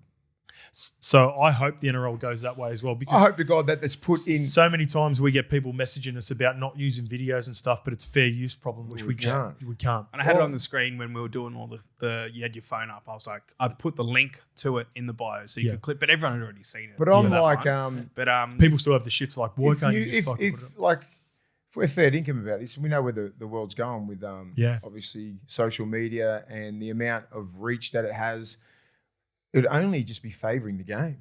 If PVL was smart, because all the leverage that he's got with all the numbers right now, smart, mate. He would make this accessible and part of the game. There might have to be, I think there may be certain restrictions that he would maybe place on it. But right now, because at the end of the day, it's the broadcasters saying no because it's currently in the deal that they've got. Yeah. But with the power and the numbers that are associated and the bidding from the different platforms right now, maybe it's something that he can put in the have a look what we did what we did in New Guinea compared to what Perth's got. You invite mainstream media over there, gets run for like 2 minutes, everyone just fucks it off. All this other stuff, we're on YouTube still, we're still on the Instagram reels, all that sort of stuff. So people can just keep seeing it and seeing it and seeing it. When once they do like your proper like 9 or whatever it is, they just fucking see it for a minute, see you later. People aren't watching it. I think it won't be just willy-nilly. It'll be broadcasters willing to work with us in a bit more of a capacity. So if you're just Joe Blow, you just can't upload State of Origin content to YouTube. I agree. But if you're in a position like Levels, a bloke, things like that. Or you're a content creator that's fucking getting a shitload of views. Well, the one that's triggered this sort of comment is Hectic Fred's been told by the NRL directly that because he just films his screen and reacts to it. So in a world, it should be classed as fair use, but we don't have fair use in Australia. It's a different legality than it is in the US. Okay. So that's sort of why it's quite topical at the moment. Yep. But there was a Kiwi, I don't know her name, but she made a video talking about it in a way that he might not be able to broadcast or his reactions like that.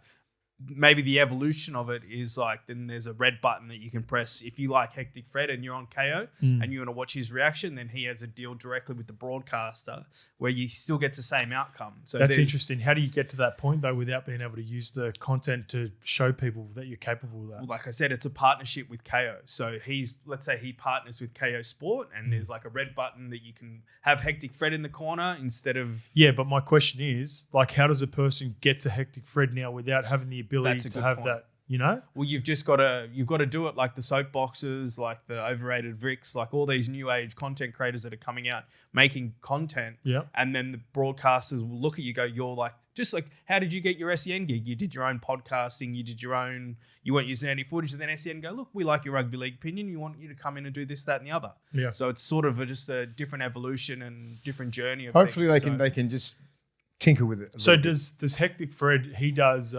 reactions, but does he have clips in the background? Is that what they've blocked? He does, he like films so he's streaming, but he's filming his monitor with the game footage and he's like screaming and... Oh, gotcha. Where like I get what he's doing, but but we're on a different level. We want to fucking break games down, shows, clips, everything like that. But it's the best of both. You know what I mean? It's like I there's. don't want to film stuff fucking screaming. Yeah, but like that's it would be a different version of using the broadcasters' content effectively. Yeah, it's Well, what you do with that is up to you. Whether it's breaking down, because often people, the big one with us is when we break down plays. Someone's like, "Can you get the footage up?" Yeah, and we've done versions of that before where Lukey's been really good. He's only used 5 seconds of a clip. It illustrates and tells you enough in that one picture, or even still shots sometimes can do it, but nowhere near the ability if PVL put in this current deal, there would be so many little fucking parts of the deal. Interesting to see what happens though. Like with, I think it gets done before Abdo moves on. What's ruining it for everyone is like there is people out there that are taking the piss out of it. Won't name anyone, but there's other but all those blokes can just putting fuck all off. Origin footage and everything in it. That just triggers it and F's it for everyone else. That's I why know. we're in the position that's where they need to be careful, and you need to get like a certified something or do some shit. Yeah. If you can't, if you're just doing it and just to be a fuckwit, like they should know that. Everyone's doing it for views, but then like we've got you can see the big people that have. Views. We've definitely taken a step back. There are definitely people that do it better than others. Some people do it good, and they got the right thing. Other people are just trying to get likes and views. And reaction bullshit and negative stuff. It's like put the game into great fucking light, like we do. Fuck up, man. Then there we go. That goes for 100, actually. There you go. Yeah, but I get it. I know there's a lot of influences out there. You were talking about Lukey Live too. That's what you want to get rid of. Yeah, I'm getting rid of that. Yeah, I'm gonna fucking ring PVL up and say, if you're gonna get rid of one thing, make it Lukey Live. Done. Keep Hectic Fred and all these other fuckwits. All right, boys. I get it. Just change it a and little for bit. people that didn't know, go back to the last episode for the context of that. All right, Mace. There we go, mate. We've talked about Origin at length. We're going to put a bow on it now. Yep. And we want to thank Mongrel Boots, who are back for year 3. Now, they're proudly Australian-made, owned since 1930. Mongrel Boots is a family-owned business backed by 5 generations of experience, specialising in boots made for the Aussie worker. Now, what we've been doing, and what Mongrel Boots are doing for us, we need to get someone commenting in our section on YouTube. Let us know about your experience with Mongrel Boots, because we will put that as our potential comment of the month winner, and you will get a pair of Mongrel Boots. So we don't have one currently. Everything's been so Origin related. So I want you to help me out with the Mongrel moment of Origin. Does anything stand out for you? Any player? It stands out. The Victor, the inflictor, he's hit on Harry Grant. There wasn't that many blokes driving their shoulder through their chest. Once he got, poor Harry Grant's been out there for 70 minutes. Victor got him with a beauty. That was a proper Mongrel moment. Love it. I love it. Remember, Mongrel Boots, if you're looking to get a pair, head to mongrelboots.com.au to find your favourite boot and local retailer. Mongrel Boots are Aussie-born and bred since 1930, and that was our Mongrel moment for Origin. Get your comments in for this episode for a chance to win some Mongrel Boots. Y levels. This one comes from Nick Peter. L1 from the dawn of time, lads. Love the content every time you post. Before I spin a yarn, I think it needs to be said that your content is special. The detail, chemistry, and the way you guys break down the game deserves respect and should never be taken for granted. Thank you, Nick. Something I've always been curious about is Y levels. Being someone who floats between bloke and you guys, I love that Kempy has spoken a lot to the fans about how he came up with the name.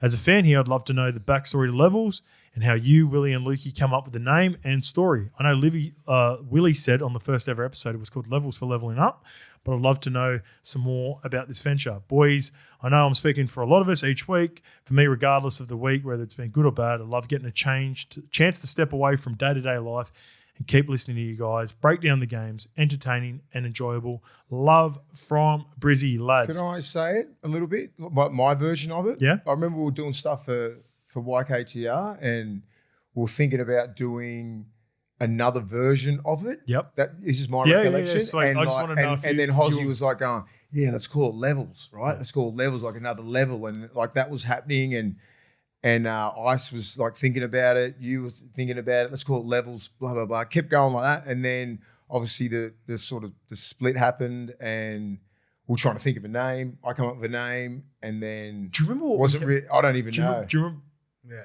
What was some of the? don't know. Do you remember I names? know we were 3 days. Make sure out. 100% correct. Yeah, 100% correct. So I know that, and then we're sitting there, and then we're going to go on the one that I was saying, and then Hozzy goes, "What about levels?"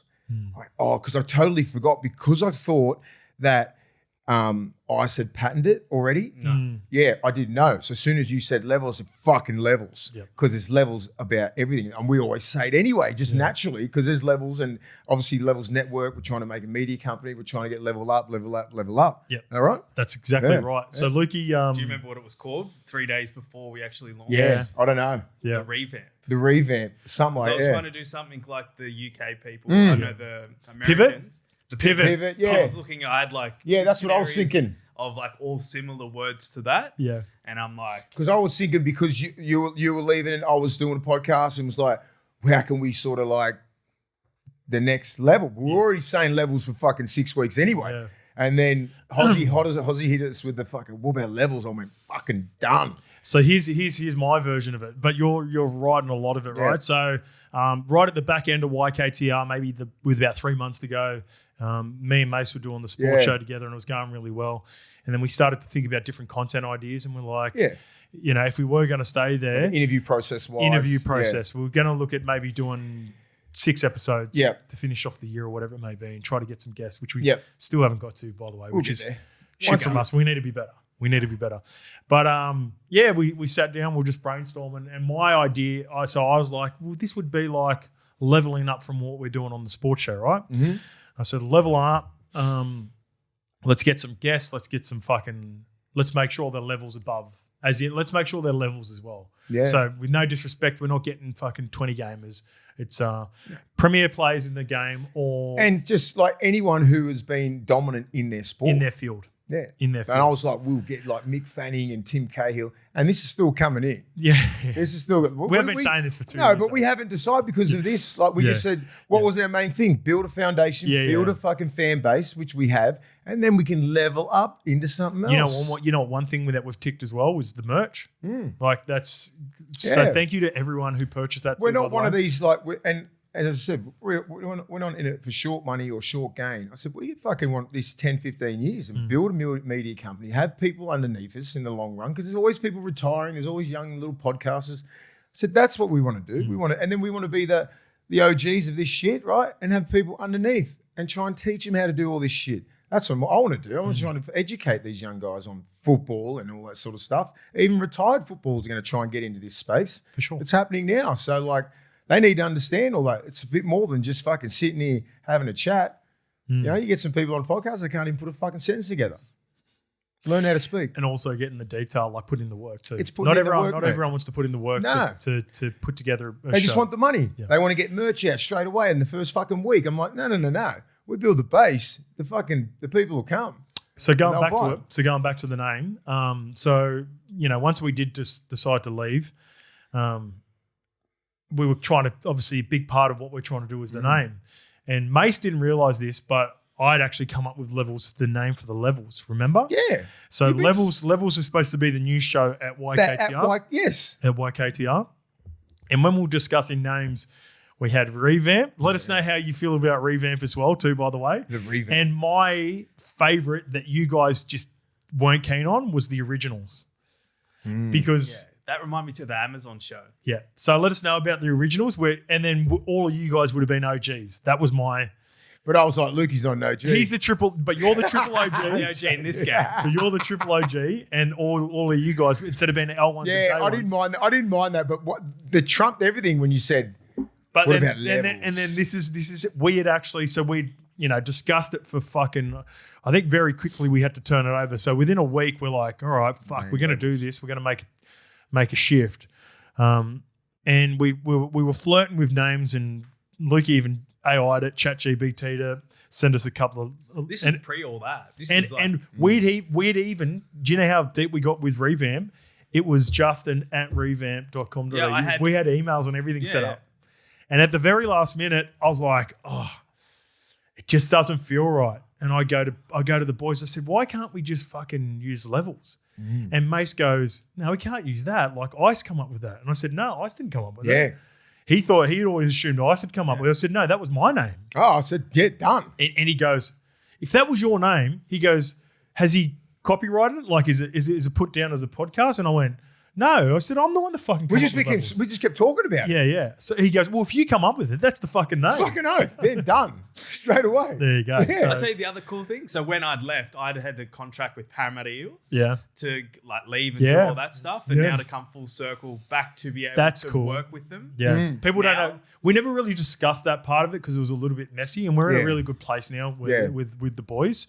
So you can sort of share some of those details where not a lot of people realise this. Before we started doing this, Lukey turned down 2 opportunities at Parramatta and with another production company. So, there was always this, and I think we can speak freely with this. I'd love to maybe sit down with Ice and have a chat about it as well, probably a little bit in a different conversation. But, like, we decided, when everyone found out on Monday, we decided on Thursday and Friday, me and Lukey coming home from golf, remember? Yeah. The Papali'i episode. So I finished up on Friday. Lukey said he's done as well. And he had a couple other opportunities that people had reached out to him. By Monday, we'd told Ice and the boys. Me and you sat down and had breakfast on Tuesday together. And I told you what was happening. Yeah. And then that's how it all happened. Yeah. And then we're trying to figure out initially, and then add more layers to it. And then a week later, the competition starting, and we wanted to be doing review from round 1. Because it was Valentine's Day when we Super Bowl. It was a Super Bowl gig, but it hit on Valentine's Day. In that year, so it was like a whole thing. And then we'll say it as well. You were talking to Kempy, you were talking to all these other people about hosting the show, and then about a week later, you're like, "Fuck, what are you doing?" And I'm like, "Oh, I was going to join Kempy in. Like, I was potentially thinking about joining Kempy in Hello Sports, one of them." Putting my name out there. But then to Kempy's credit, because I remember the conversation we had, he goes, "You can do this alone." Yeah. Shout out to Kempy. Love Kempy. Yeah, there you go. So Kempy was on, the coffee with Kempy was on Wednesday after I sat down with you, Mace. And then I said to him, like, fuck, this is what do you want me and Mace to come over and do a show with you? And he said, no, do it yourself. Yeah. So there you go. So then my phone rang and... Then we're here. There's versions of stuff that we've never told our story on. Never felt the necessity to. No. But that's the original. That's where it started. Yeah, 100%. There you go. All right, let's get to the games. Yes. Break it down. All right, the Sharks 28 defeating the Seagulls 22. Shout out to Adam Fanua-Blake and Brayley both backing up straight after the game. Now I'm devastated for Brayley. Yeah. He's a tough little bugger. He put the break in himself, apparently. I know, I heard that. Jesus. Just went like that. See how he did it? How weird it was? Yeah, there wasn't much in it. Sabi was just changed his angle. So here's my questions. I appreciate the toughness of Adam and Brayley. Yeah. Is that just a random injury that would happen whether he played Origin on Wednesday night or not? Or is that alarming for us to say, do we really need these guys? Should the games, let's go on back to that conversation, do the coaches have to take it away from them like Todd Payton did with Ruben Cotter? Like Fozzie did with Olakau'atu. Collar was a different situation. He was completely ruled. There was no decision to be made.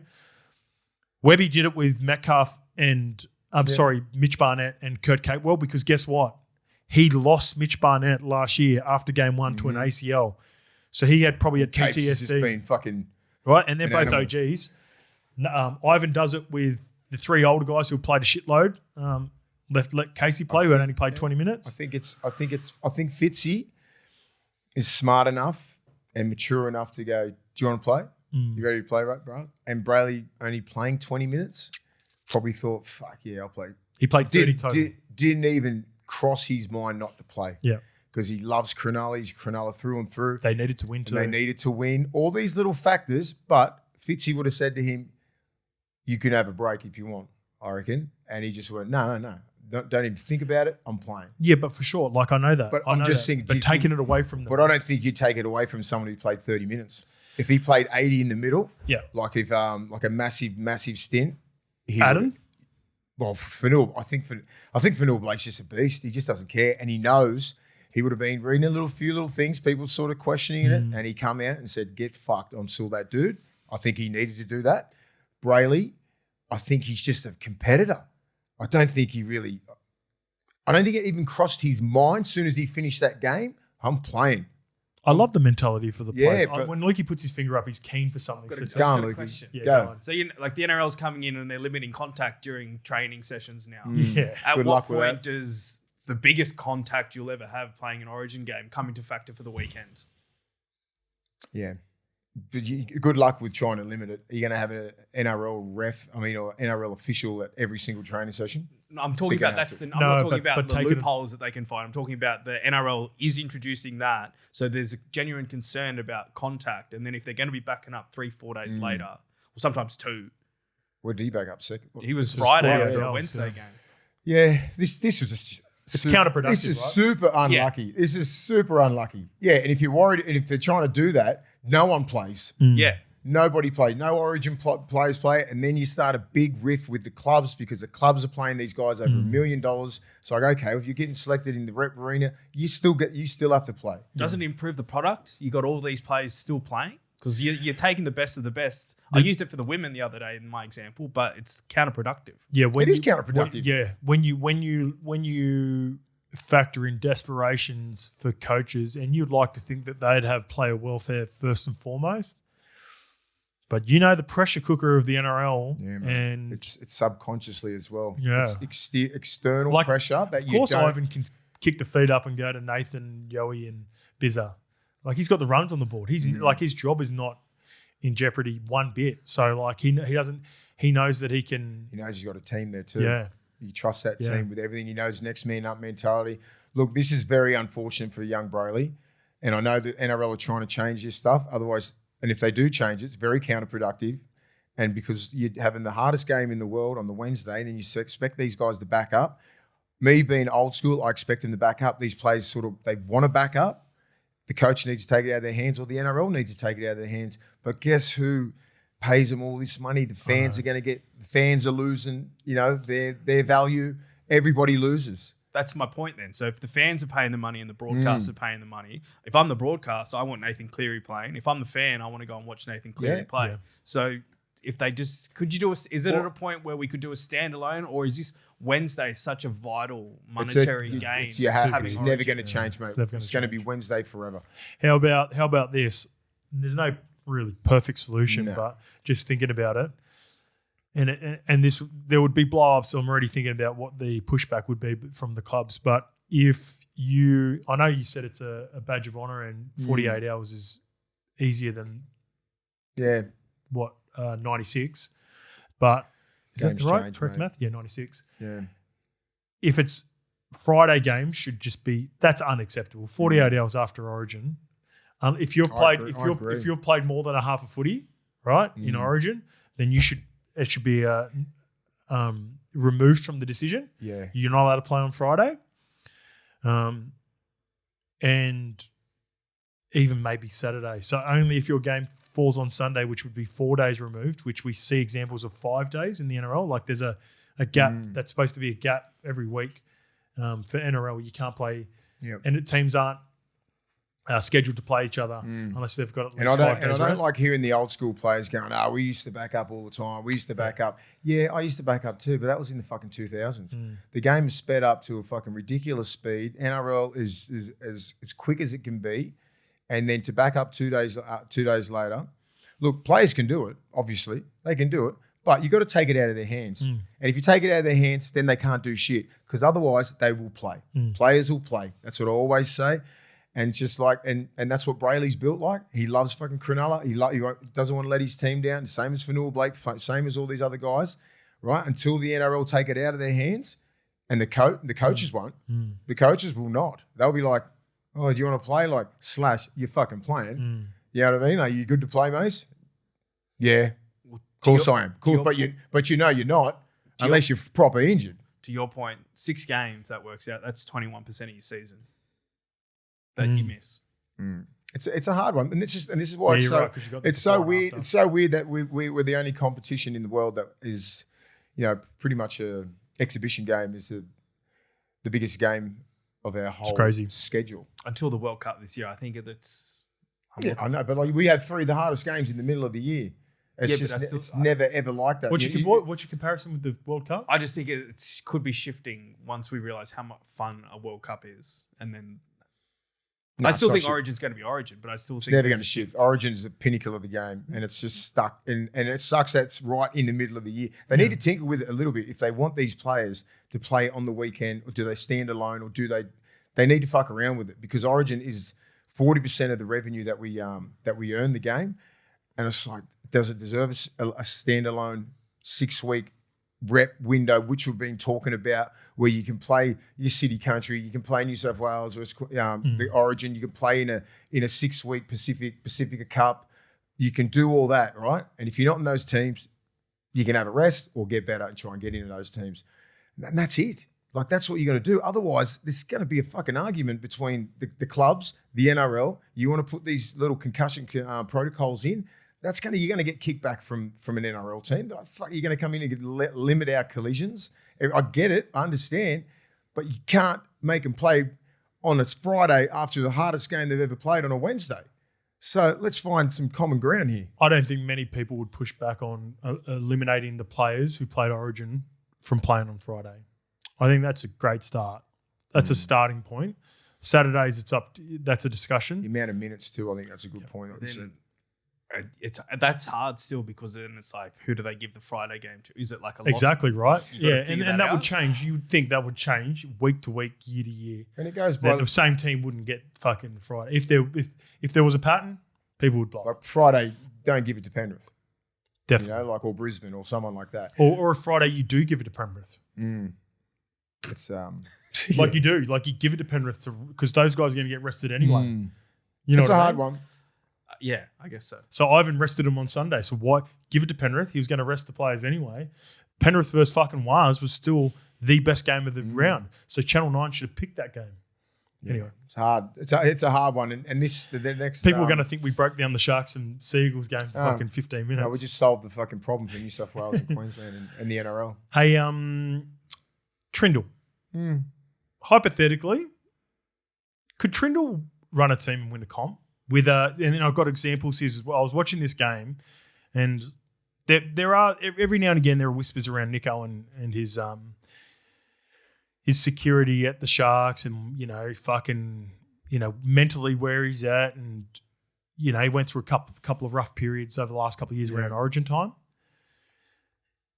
But it feels like there's like a lack of anxiety that's removed from this team, especially around this period when Nico doesn't play. And I was thinking to myself when I was watching the first 50 minutes, when Trindle scored that try, I thought Sharks were going to do a number on him. I was like, do you think Trindle could run a team at 7? And here's an hypothetical. Nico gets a fucking 1.2 to go to Perth or something like that. Trindle at say 7 and have a Jake Clifford or a Chanel Harris-Tavita type player to play 6 with that Cronulla team. Yes, I think he could. I think he's got the capabilities and the leadership skills. He's been around the game for he's probably his 4th or 5th year. Yeah. Now he's a starter for the last couple of years. His skill set is phenomenal.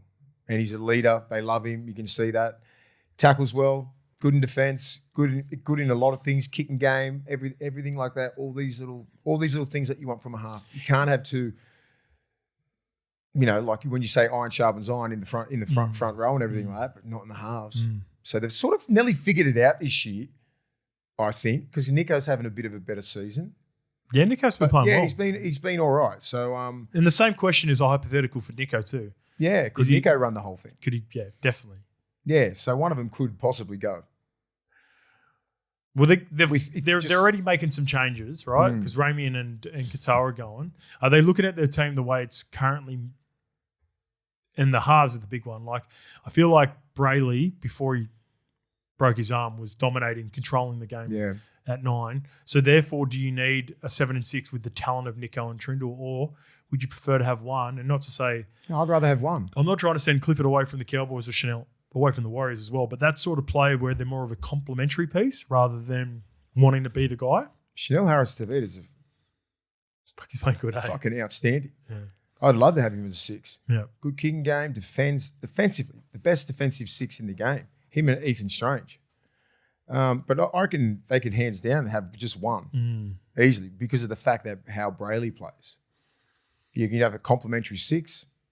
I don't understand Ramian and Katoa moving, but they must have some young kids coming up that they trust with They've got a couple. They've got a couple players they like. I believe there was a player that they signed that's escaping me right now. They've got Michael Gabriel, who's been in the New South Wales Cup. They like Mawani Hiroti.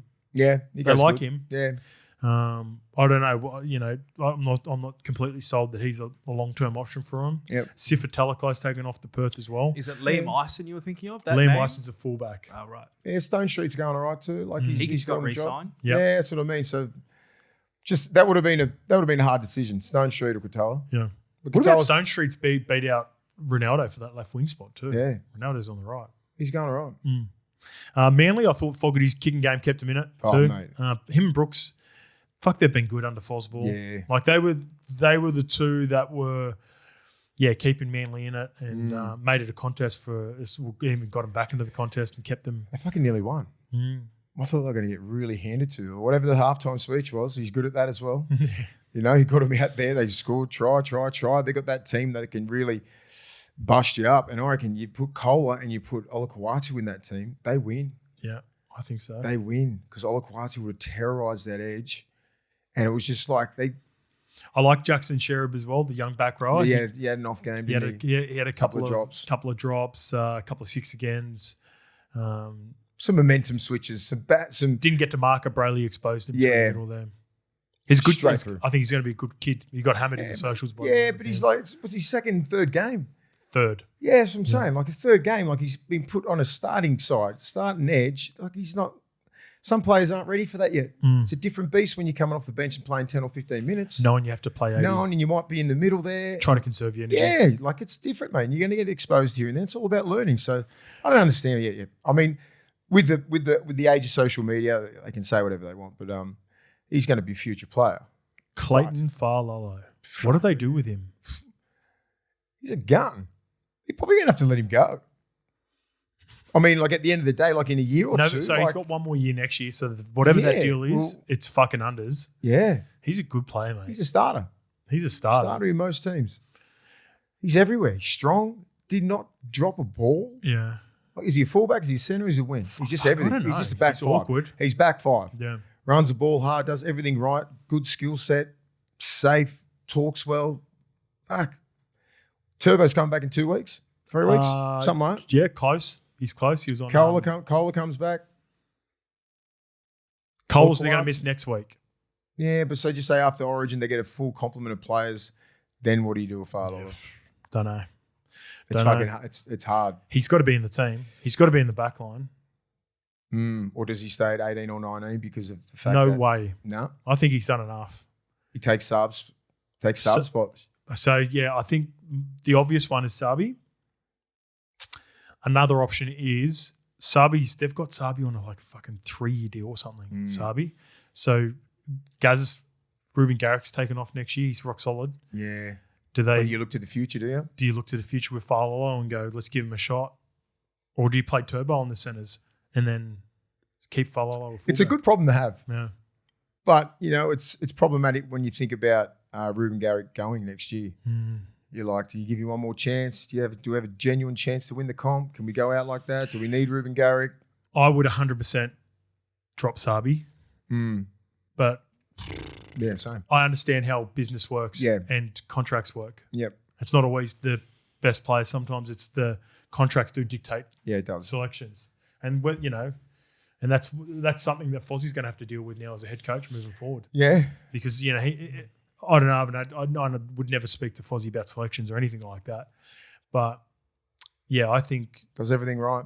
conversations happen with COs all the time, with management teams, and they go, fuck, we got As if he's not Sabi getting on offers Sabi on a 3-year deal for maybe 350, 400 or whatever. Falalo's on $150, Yeah. If which that, sucks. if that. You'd hate to hear that being a player or a fan, but that's just the way life works, doesn't it? All right, let's get to the Knights 28 Hang on, defeating hang on, the just Eels. wait, you're missing out that Paseka. Paseka, yeah. I Okay. was just thinking about him going, could he play Origin? Like, is he big enough and bad enough and aggressive enough to slip that jersey on and go, just get out there and set the standard? Big enough? Yes. Bad enough? Yes. I still need to see the aggression. I need to see him put some fucking people. Fuck, on he's their been good for backs. Manly this year, mate. Really good, mate. He's very hard to hit. And I thought he was going to dip a little bit when Takiaho went down. No, he had to go up. But to I feel another like level. he's elevated a little bit. Like, he's the only one. He's got really nice complementary pieces. I think Kobe Hetherington has been awesome for Paseka, because Jakey's always been that guy. Jakey's rock solid through the middle, distributes a little bit. Bullymall's more of an attacking weapon only. Yep. Defensively, he's sort of runs. Bullymall's like what's the version of Bullymall? Sometimes he just looks like he runs around with he doesn't know what's going on. With his head Just cut off. fucking right. He just gets off a quick play of the ball. He jams in behind A. But when someone makes a break, the fucking bully can take it 40 or the best. Bully, yeah, he's good. But Paseka, I'm just waiting for just this one more little thing that he needs to add. Yeah. A little bit of a pass. Do you agree with me? It's the aggression part. Yeah, and it's just a little bit more aggressive. Because he's it's the biggest guy in the comp. It's a part of conserving energy, right? That's a part of the. But I need to see. But if he come out of mate. like we're about to talk about Knights versus Eels, you don't have to do it every set. But Jacob Saifidi once a game comes out of the line and tries to fucking kill someone. And then he set the tone. He smacked Brian Kelly in the first couple of sets. Cracked him. Let's get to it. Let's continue. I think Paseka's got that in him. Yeah. He's quick. He's got good footwork. Like, it's not like he can play big minutes. Don't conserve yourself, big boy. He can get a Blues jersey. I've been saying it for a couple of years. He's just got to fix a couple of little things out, and one of them is aggression. He's a version of Payne without the minutes. Big as without the minutes. Yeah. Which is huge too, because that's what separates Payne. Yeah. His engine is not human. No. So he can continue to turn up. Like Payne's kick chase on the weekend and kick pressure and stuff like that, like tying in. Paseka does everything that he does carry-wise and is capable of it. Defensively, sort of just moves around, big bodies, plugs up the middle. But Payne does all the conditioning. I wouldn't be surprised if by the end of his career he has a couple of caps for New South Wales. Definitely. All right, let's get to the Knights 28, defeating the Eels 22. Scrappy old game. The Knights are now in the top 4, Mace. There was 4 games remaining when I wrote that. They held on because of results. A couple other results went their way. Holbrook. Is he the favourite for Coach of the Year right now? And how about this for a stat? Have a look. Look at my my notes for .1. Last year, the Newcastle Knights, in the entirety of the NRL, scored 338. At the halfway point, they are currently at 340 and have surpassed it. Is this you've pulled that stat, or you've been following Soapbox? They called it during the call. Soapbox he made a challenge to them or something like that about how many tries they're going to score, and he reckons they're going to double it. Oh, did he do that pre-game? Pre-season. He's been on this all season. Oh, wow. Yeah, so someone referenced it in the game, in the call. There you go. Right at the end of the game or in commentary straight after. So, wow, that's awesome. Justin Holbrook, fucking legend. They love him too, because I remember the Dogs played the Knights and we weren't allowed weren't allowed, but you don't go into a losing shed. Everyone's all pissed off. But I went to the night shed and saw Titsy there for the first time, and Bedsy and Gids and all these blokes. Good vibe, good energy.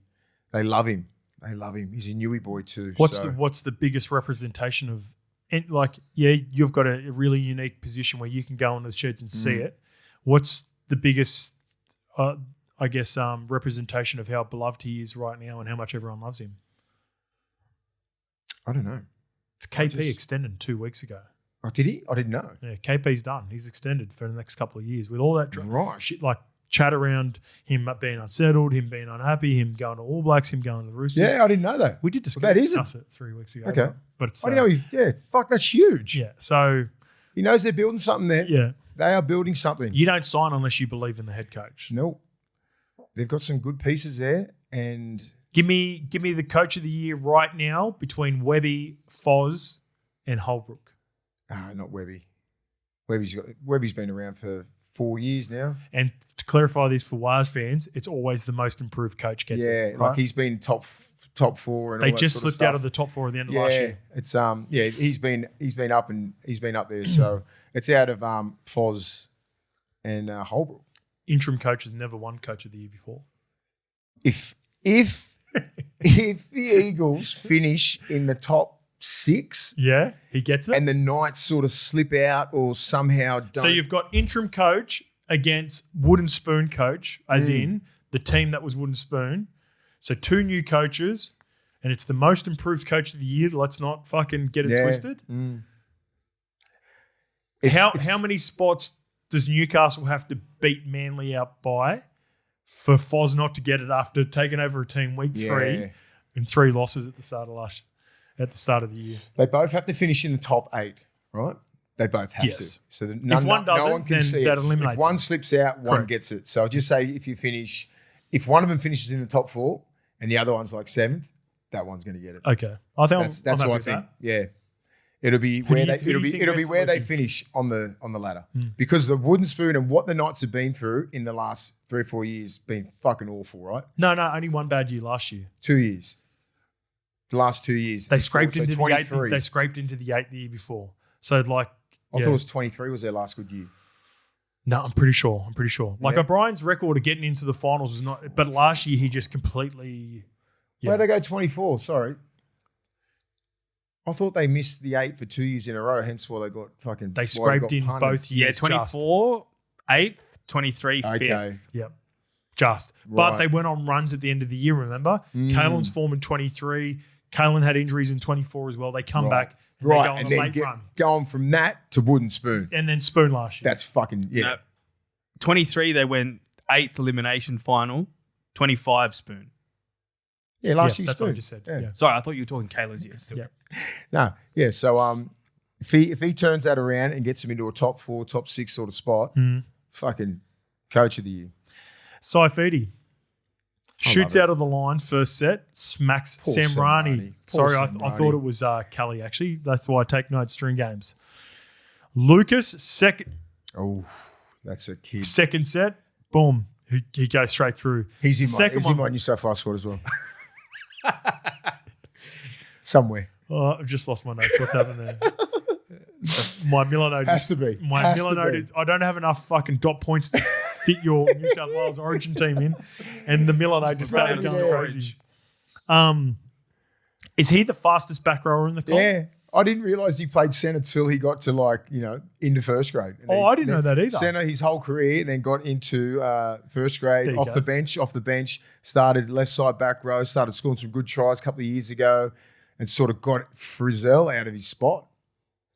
When he outrun Iongi, I was like, Bro, what's doing? Didn't even look at the 30-meter mark. I'll go. He's done. yeah, Game he's over. quick. So people were saying, yeah, he's been a centre his whole life. Remember the last year they played Bathurst, and he scored 3, and he should have had 4. Yeah. and he blew that one in the corner. He can play, mate. Did he smoke? That was Dane Laurie. That would have been Dane Laurie Yeah. because Dylan Edwards was playing a thing. He's a gun, mate. He's a gun. Good human. He's got to be. He'd be unlucky if he's not in that. Who's 19-man speed squad. wise, no one even comes close, right? You wouldn't think. I think it reminds me of like Chocky Watmouse speed. Yeah, Chocky was fun. Chocky was fast, man, for a back row. That's Chocky's what- getting a lot of comps these days. No, he does, man. you- Because you I put fucking Chocky on a rate few- him, man. yeah, I yeah. fucking really, I highly rate Chocky, Yeah. and he was he'd be one of those, but he'd get you. Huddy Young's pretty quick. There was a game where Chocky, I can remember it, where Chocky made a break, and it was like a 60-meter break. And he was sort of running like he wanted to pass it, and the fullback sort of just backed off, and then he just kept going. He had too much speed and took Yeah, it he's off. just he's fast, and they're built similarly. Like Chocky ain't that big. He's Yeah. built for Chocky would dominate this version. Oh, mate, Imagine him kill in the it. middle, like a lock forward in this Yeah. game. Even back row, mate. He could play.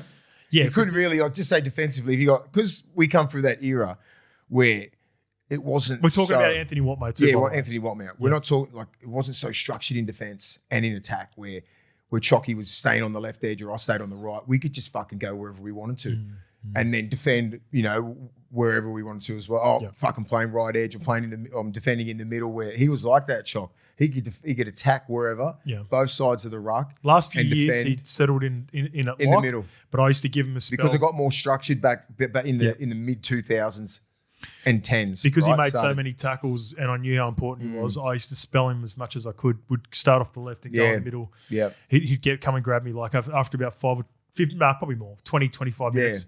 Push Give us a in. spell hose, and then I'd go and try to Yeah. make as many tackles for him as possible. Yeah, but he's a special player. Yeah. Yeah, start in the lock, and then you can play him anywhere in the. You can play him centres, Chalky. Yeah, easy. Kalen, energetic, post-origin, frustrating game, like I said before. Harrison Graham, 3 runs, 89 metres, 1 credited line break, 2 were close. He's a bit of an X factor for him. Where the fuck did he come? Apparently he was with the Dolphins. The Dolphins, yeah, remember? He was like 5 deep on the Dolphins. Who did he get through? It was a bad defensive error. Real bad. Like he just went straight through there. It was Talon. Talon come up with an error with a forward pass. Didn't get to marker. Dylan Walker was at A. Couldn't close the gap in time. Who was on the left? Maybe Katonga? Kitione Katonga's first game back as well. You just got to tackle. He was in the space. You just got to make that tackle and give the penalty away if that's going to happen. He's a quick little nugget, though. Because Iongi was in the line as well. Yeah. As for the Eels, I thought they were awesome. Jack Williams, he fucking dished. He dished Saifidi about 3 times. Yeah, off that kickoff, when he got him, like you can see, I think Saifidi says something. Yeah, respect. Good hit. He went after him. He went after him. What I was watching it going, I wonder if Riles, the team at Para, said, you know what, Saifidi tries to impose his will on outside backs and it's whatever it may be. Yeah. You remember he smacked Galvin? Yeah. Remember he smacked Galvin? Yeah. It's outside backs. Anyone. I think Jason Riles said, head on a plate, Saifidi. Yeah, 100%. He's their leader. Jack Williams went after He's their leader. Remember he said, isn't Jack Williams make your origin bench? Fucking oath. After that game, maybe he's on there. No, I think Jack's suffering because of how Paul Parra's going. Jason Riles said there was a minibus. They had to have a minibus to drive their injured players up. Oh. That's hilarious. That's hilarious. Yeah, it's probably exaggerating. Would they have had a crew that had come up on a separate bus? Yeah. Could they have fit on the bus? Yeah, probably, like on the way up there. But they would have done their rehab. But there's like 12 or 13 of them, mate. That's a lot, isn't it? They had a crack, the Eels. I'll give it to them. They did have a crack. I thought they were going to get blown out massively. They ended up coming back. Iongi was good. They just made some stupid fucking mistakes coming out of yardage. Just some costly errors. And that's what most of the teams I watched this week not in the first half. But in the second half. Yeah. Like the Broncos and all the teams that sort of lost the games in the back end of the half. First half, great. Second half, just simple drop balls. And you just can't do that. Like the Dolphins were doing that at the start of the year. Yes. And it was fucking costing them games. Yes. It cost you games. There was two occasions over the weekend where Panthers, our man Milky Jenkins missed a chance to ice the game, putting Dylan Edwards over. Sean Russell. Fucked it. He should have had 2. He was offside by a metre, so 2 plays that centres would love to have back. Russell goes up and gets the ball, comes down with it. He was offside by a metre. Ali Lauatea later. Yeah. Let Dylan should have had one of the better fucking try assists of the season. Just offside by a metre. And then there was a forward pass from Joash Papali just before halftime. They're only down 12-10. They should have had the lead by maybe 2 tries. And who do you blame there? Do you blame Russell or do you blame Joash? It was the pass from Joash. It was bad. Both times it was the guy passing the ball that fucked up. Yeah, because you're talking about good fullbacks there because they'll hit the ball down, so they're trying to really drag them across as much as they can. And it's just one step means that dude is like 3 meters in front of you. Your support player. So it's a fine line. The good players make that look easy. Because I feel like it's also because the pressure that the incoming fullback's putting on him. That's what I mean. That's what how much there's never a grubber in those situations. Is that just you're coached out of that? No, they would put in a grubber and put in a kick in. Little. That's the lowest percentage play for sure. No, you got to pass. You got to make the pass. The good fullbacks now. I've just got to move you a little bit that way and have him a little bit deeper, and then pass him back. Like when you got a speed to it's 10 meters. Fucking go. Is there a point where it's like split second decision when you go to fucking tip it and you see where he is? Fullbacks are getting so much better at. You don't see them in the view because when you're at games and you're doing commentary. Starting, running up, stop, coming away, moving up a little bit. So often you'll see a play going like this, 20 meters out, and then you're like, why don't you just fucking run and then just draw and pass at the last minute? It's the fullbacks, and Carlin did a good job of it, just going, because they try and go on my inside, and then I'm going to try and hit the ball. So there's this viral video. Someone was filming Queensland camp. If you watch Oh, this, with Billy, yeah. is this sort of the same? So watch how Billy puts his foot up, right? He's moving. So he moves side. So his shoulders and hips are always square. Watch Bill. So when you're trying to come across. I haven't seen this. Yeah, watch this. It's fascinating. Yeah. He tries to come up, sideways. Look at his hips. Then comes in with that left foot, left tackle, left shoulder. So that's what he's trying to say when he's going across field to try and cover tackles. So look how square his hips are. And then go to the sideline.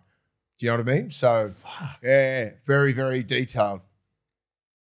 And then they don't show KP, but they show Bill. See how he puts his left foot out? This is a bit more zoomed in. This isn't the original Fuck, that's video. levels. Yeah. When Billy, That's the difference, mate. Yeah.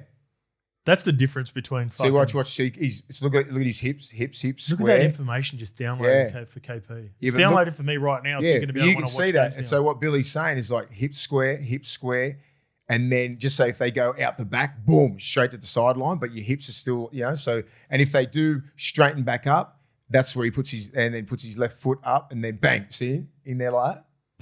It's good stuff. It's a cool video, eh? It's good So stuff. just someone I love that. in the crowd. I love it.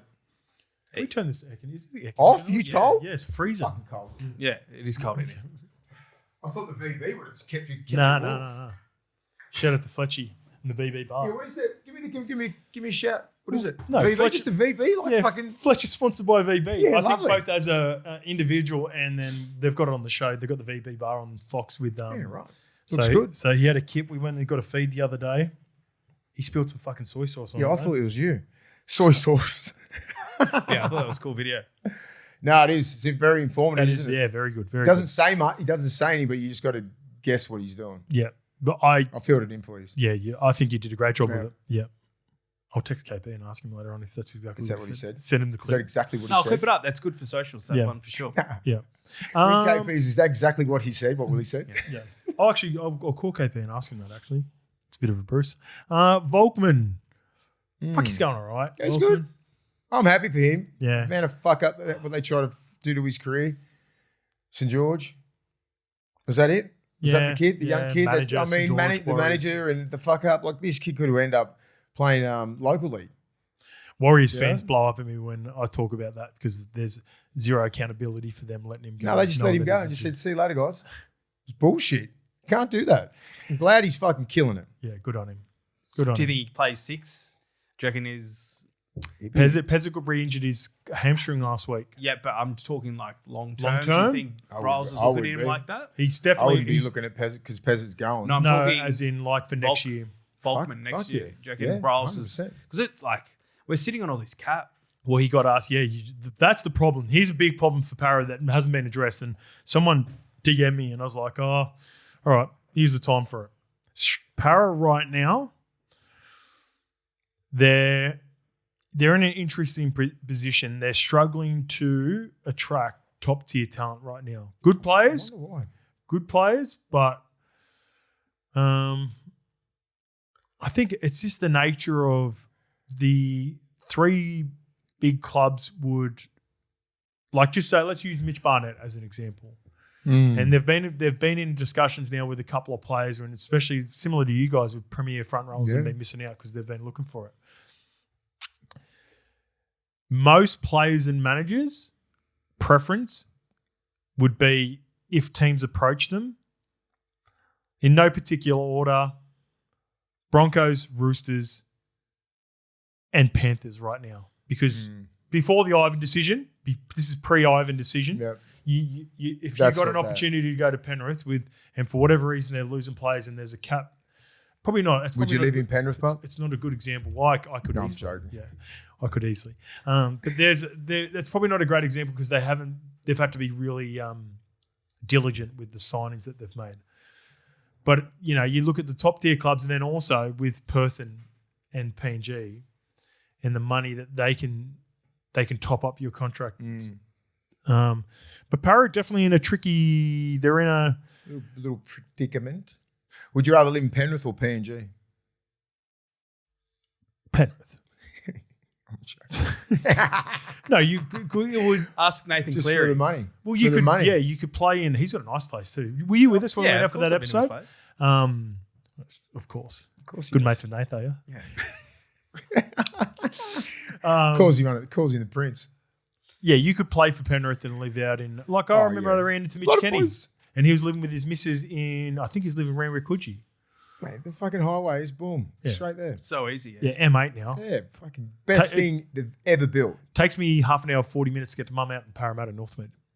Yeah, it used to take me an hour and a half to get to fucking Homebush. Now it's like 30 minutes. All right, tangent. What were we talking about? Para. Yeah. So like, look at like St. George signing players. Like, yeah, Para signed Jaden Sewer. That's basically all we've got coming next year. Is that, unless I'm forgetting something? No, that's it. I think. Yeah. They need to be able to recruit a big name in the next 12 months. So why would you sign for St. George and not Parramatta?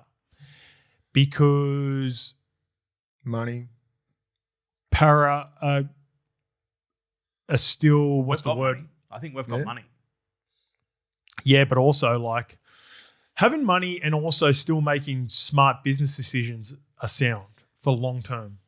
Penrith went through a period where a lot of their signings would have been viewed as underwhelming before the run of the development. Now they've got, in the perfect world, that they got experience. Like you think about some of the James Maloney signings to the back end of his career, Jamie Soward for a year or two, premiership experience, James Tarmel, probably Dean Fudde. Yeah. Some of these guys, solid first graders, premiership winners in their own rights, but probably at the back end of their careers where the fan base wouldn't have been super excited, trying to develop their younger core players. The difference is with Parrot is that core, are they building that there now? The pathways. Without completely, Blaze Lungy was a big loss with how well he's performed. Most clubs are really trying to copy the blueprint that Penrith set, right? With a lot of the pathways, have some really key players, right? Key players that you've recruited, but you need some homegrown talent come through the range. You need about half a dozen, don't you? Yeah, you need that half a dozen that have a genuine love for the club. Most of the clubs that have been outstanding in the last, just say 5 years, I look at Penrith, the way that the growth and the love for the club come through the age group, playing Harold Mats together, SG ball together, Flegg together, then getting through the grades and then playing first grade together. You have a genuine love for that club. Brisbane Broncos last year, I reckon they had 10 come through that system and they've all come through together. Bang, win a competition. Right, Melbourne, different thing, but you're all getting recruited down early. there, but you're stuck together. Like they've got a real family-orientated culture down there. Everyone else... Cowboys are trying to do it. Cowboys trying to do it. Everything else is manufactured. Most other clubs are manufactured, trying to buy, and thinking that you're going to win a comp but you don't have these kids who would genuinely die for that club. Where I look at Penrith and go, yeah, they've got about 8 or 9 killers, and you've just lost Fish. You had Kickow, you had Birdo, you've had some players that they've grown through that system. Critter, like they'd fucking die for Penrith. They wear that fucking panther on their chest, and they would fucking die for it, right? Other clubs, no, they've all manufactured. You try and buy other players from good cultures, and Penrith and Melbourne. It doesn't fucking just go from that love for that club to this club. It just doesn't fit, right? So Parramatta's going through that as well. You can't just go buy, because have a look at what St. George did in the last couple of years. You went and bought Val Holmes, Cook, Gutho. They don't fucking love St. George. Yeah. I'm not saying that they're not putting in, but like when you have a pathway and you get and Penrith hit the jackpot, right? With about 10 to 12 of absolute freaks come through at the same time. And that's what most clubs are trying to do at the moment. They're trying to put a lot of money into pathways, put the right people into pathways. Like the Bulldogs are trying to, we're having some fruits of our labour now with Jack Underhill and Harry Hayes and all these kids that are coming through. Karaz, so you need those homegrown kids that have come through the system that would fucking die for the Bulldogs. Let's go back to the Dragons. It's important to go back to the Dragons now. They've just made some huge signings. So Drinky, Kalamatangi. Because we're definitely in Who was Keon. Sammy? Oh, no, let's stay on this because this is all going to matter for the context of what I'm about to say. Sammy, and there's one more. Connor Watson potentially, right? I thought Connor was PNG. He's but he's got a gap year, so he could be going there for a year. Probably less to degree, Connor. Yep. Phil, Sammy, Drinkwater, and Keon. Metcalf. Yeah. Right? All really good players. Would have got more than what they would have got at their current club. Here's now where it can become problematic in 2 years' time. Up in Hamish Stewart, the Couchman Bros, Loco Pacific Tonga, Jacob Halangahu, Egan, Homegrown. Cade Reed. Like, they need talent and they need better senior players, as in performance-wise. But you've gone and they've got these marquee players. We'll see is it going to improve their play next year? Yeah. Could they potentially lose some good homegrown talent because of it? Yeah. So that's, again, the balance. Like, who knows? Maybe they're playing well enough over the next couple of years and those younger players are like, all right, we're 50, 100 games in. I can see a trend. I'll take a club-friendly deal but get topped up at the end. That's good business if they're able to do that. But it's also, if Parramatta, went inside all four of those players and had them on massive contracts, they might be in the same hole in 2 years. So that's where we're trying to find the balance. Parramatta's got a good little pathways going. You just got to wait about one or 2 years. These kids you can't just throw them straight up. You got to play at least like fucking 30 or 40 reserve grade games, and then they're ready. You can't just go straight from Jersey flag. Only a few can come straight from SG ball flag straight into first grade. You can give them a little bit of a taste. Some can, some can't. Right, but I've seen their 21s and I've seen their flag and SG ball. They've fucking got about 6 or 7 of the best trained schoolboys in the country. They're coming through. They're like 18. So give them 2 years. They're the ones that you think that can make the difference at the club. Does Mitchell Moses have 2 years? Yeah, well, fuck. I think Mitchell Moses got 5 years. Yeah, with the right team. The way that the game's going. It's like the Ches effect, right? Like, if you got the right team, like Ches gets criticised when teams lose, but when they're looking before the two losses that they had, everyone's like, Cherry's winding back the clock. Could he play an extra year? So all that matters. Context, form matters, and if you put a decent enough team and you've got the form going right, those conversations sort of start to dim down, don't they? All right, let's get to the Tigers 22 defeating the Bulldogs 16. I wrote down it was low-key one of the most entertaining games it's a good game. of the year. Hurts, but fucking it's good.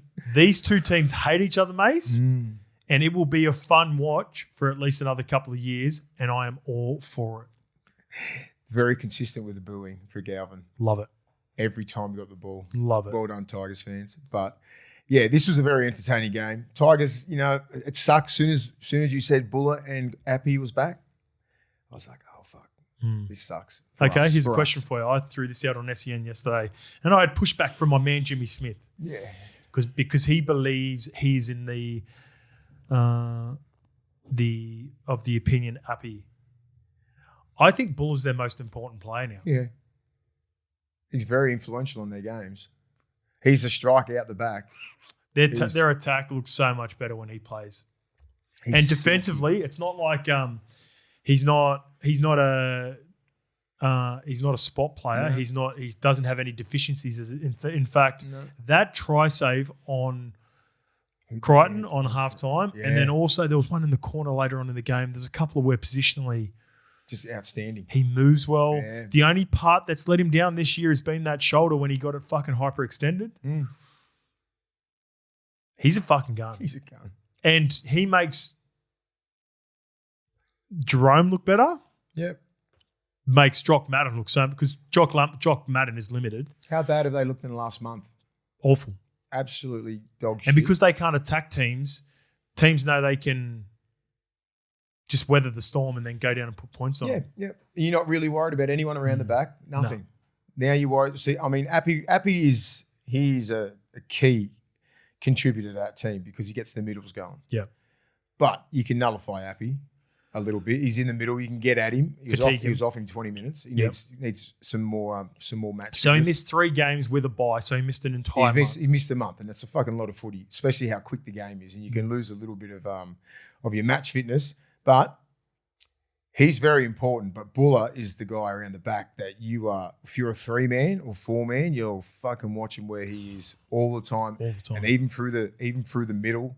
You're always watching where he is if he's standing behind the ruck because he's just electric and he can go the distance. If there's a half break, it's a full break. Yeah, and if he's coming through the middle. He's got great anticipation. Yeah, man. He's got great skill. He's got silky soft hands. He's fucking tough as all hell. Yeah. strong. Defensively, bigger than you think. he's fit. 6'4". He ticks every box. He's just that size. You know how we've been talking about the small ball fullback? I think he's almost the perfect, like, as he's just enough. How do I fucking say this properly? He's tall enough. He's just not tall enough. Yeah. Does that make Like sense? he's not 6'5". He's just a little bit 6'3". smaller than me. He's like 6'1", 6'2". Oh, is he? I thought he was bigger. I reckon he's 6'2". Okay. I remember I lined up next to him when I was about to walk into a game at Combank last year, and I was like, it called me and I was like, yeah, who's knew this guy's like, He might have had his long studs on. this is not pre-game in the elevator ran into him. Yeah, I like him. Yeah. Perfect, I think perfect build. he has a real chance to be the best fullback in the game. Next man up for New South Wales? Oh, Queensland. Fuck. I think he's Did we go through this last week? I think he's Queensland. Queensland. Mount Isa. Fuck him. Yeah. But he doesn't want to play for him? Yeah. That's right. Yeah, yeah. That's 'cause it. of the- We had that discussion. But does that matter? But he Yeah, it stayed. He'll does. never play for It's- the Does it matter? Well, then you just don't play. Just go back to the Greg Inglis and Israel Folau rule. No, he's born in Auckland, New but he Zealand? moved there before 13 to Yeah. Queensland. Yeah, that's right. Yeah, but he doesn't have to play for him. He You can don't play have for to, the mate. You Kiwis. don't have to, mate. Because he feels New South Welshman. He was Then moved to play for New Queensland. South Wales, kid. Full stop. He's a gun. Yeah. He's a gun. They play some good football, man. And he's also Jarrell 6'2". He's 6'2". Skelton 187. fuck, he was coming off the back fence, Jarrell Skelton. Yeah, going into critter. Took it personal, didn't he? Took it into fucking up Really Critter's shoulders. personal. Critter fucking, he was on defensively. Yeah. He can bang, mate. Yeah. And I think Critter knew that he was probably, needs a big couple of weeks to retain his spot. And I love seeing that from Critter. It was a real captain's knock. He fucking tried his ass off. Yeah, but Skelton is an animal. He has his deficiency, Skelton. Yes, but running is not one of them. Running is not a deficiency. Yardage carries is No. not one. No, And if defensively he can go fucking missing, but you give him the ball, If you give him 10 metres gap, do not get him off a kickoff. Fucking straight into Critter. I hope it was his good shoulder. Jeez. he was trying to self-preservation as well for Fuck, Critter. yeah, Trying to he put on the does shot. Looked like a bit of a shoulder charge, wouldn't it? Something. He dropped yeah. his arm. He would like that too. That's now he's Yeah. gone back-to-back. He scored 4 tries against the Bulldogs in one of the stats in the last 2 games. It's one of It's those. nice, right, when you go against your old personal. team? It's a bit personal for him. Yeah. Seyfarth. Jesus.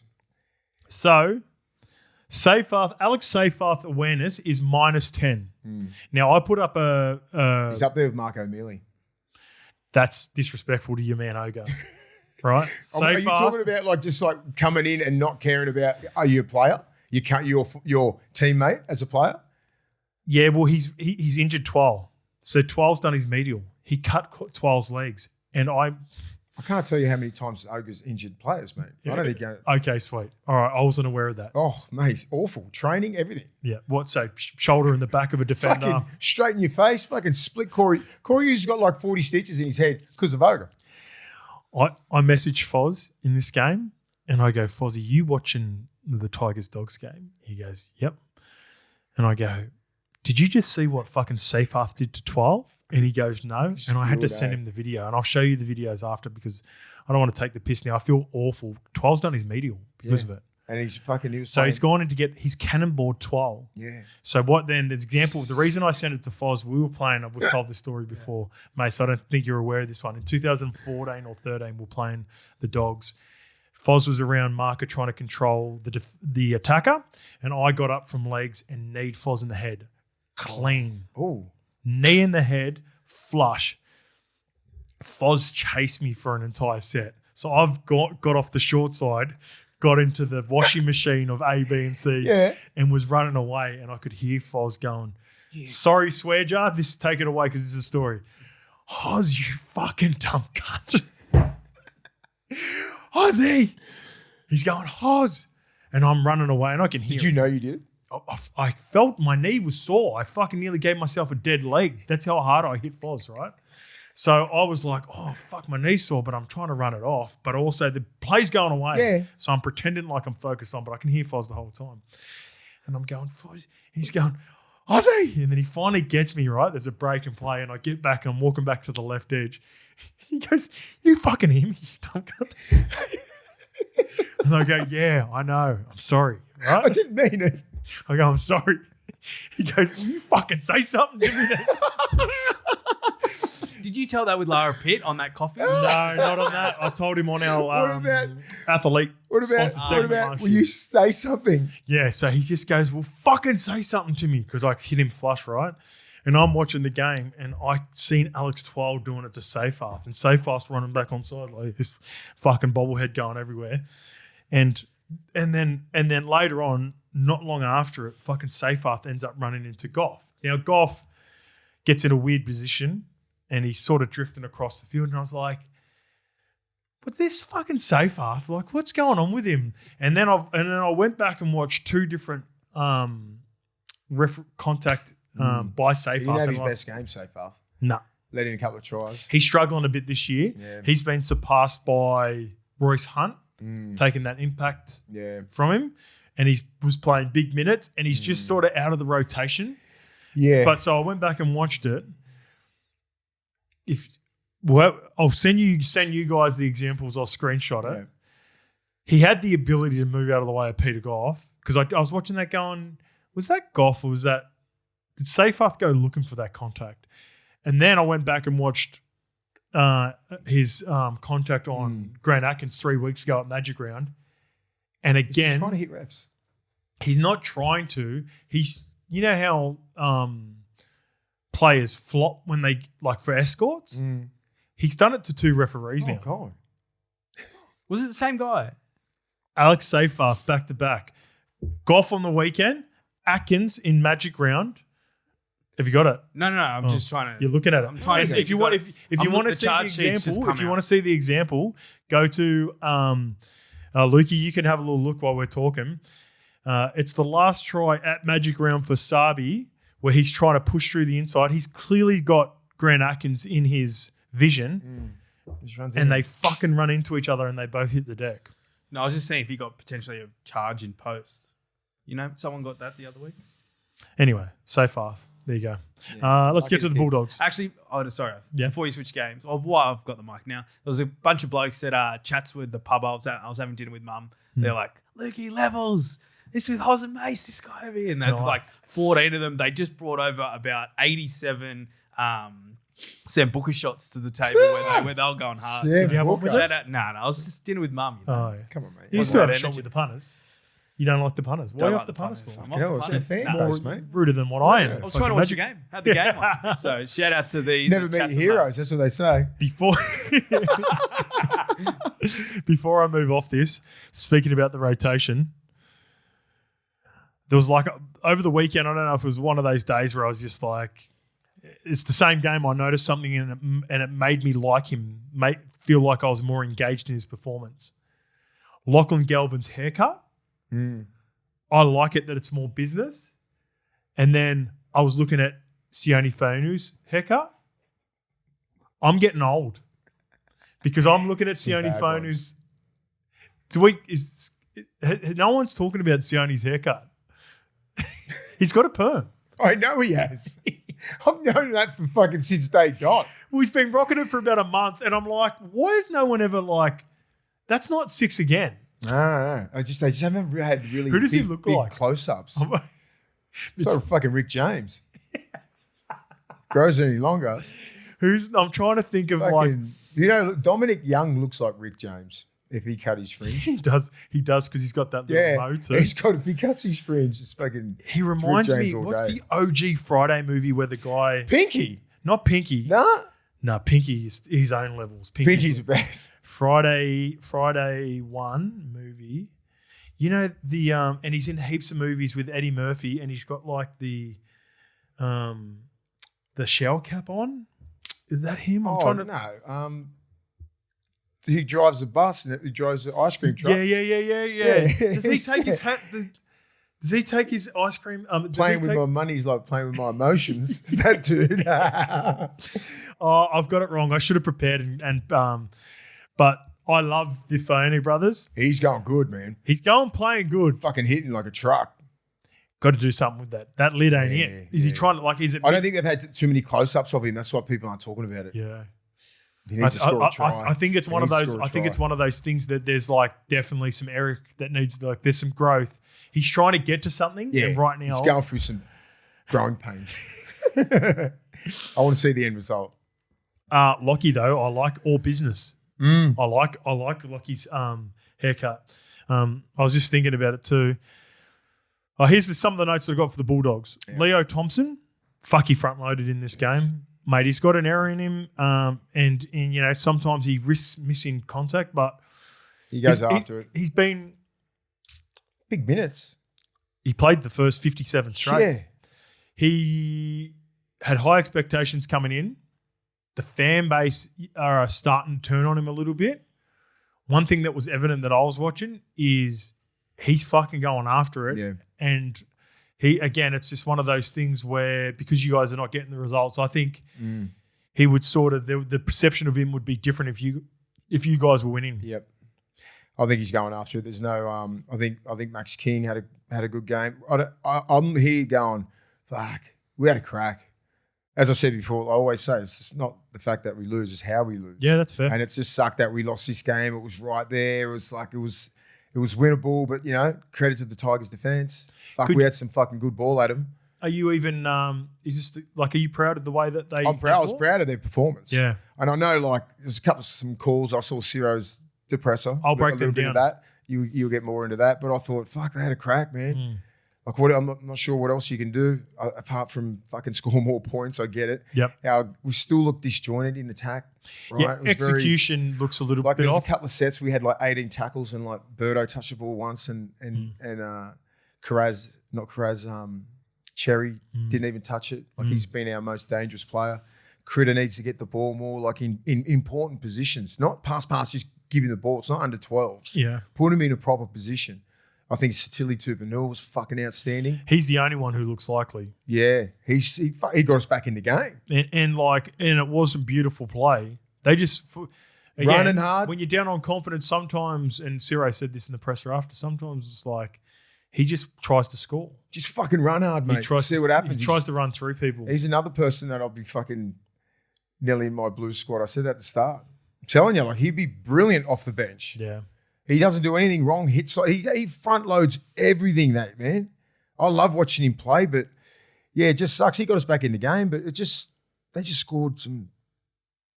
All right, let's get to some big tries. moments. And here's Ciro he was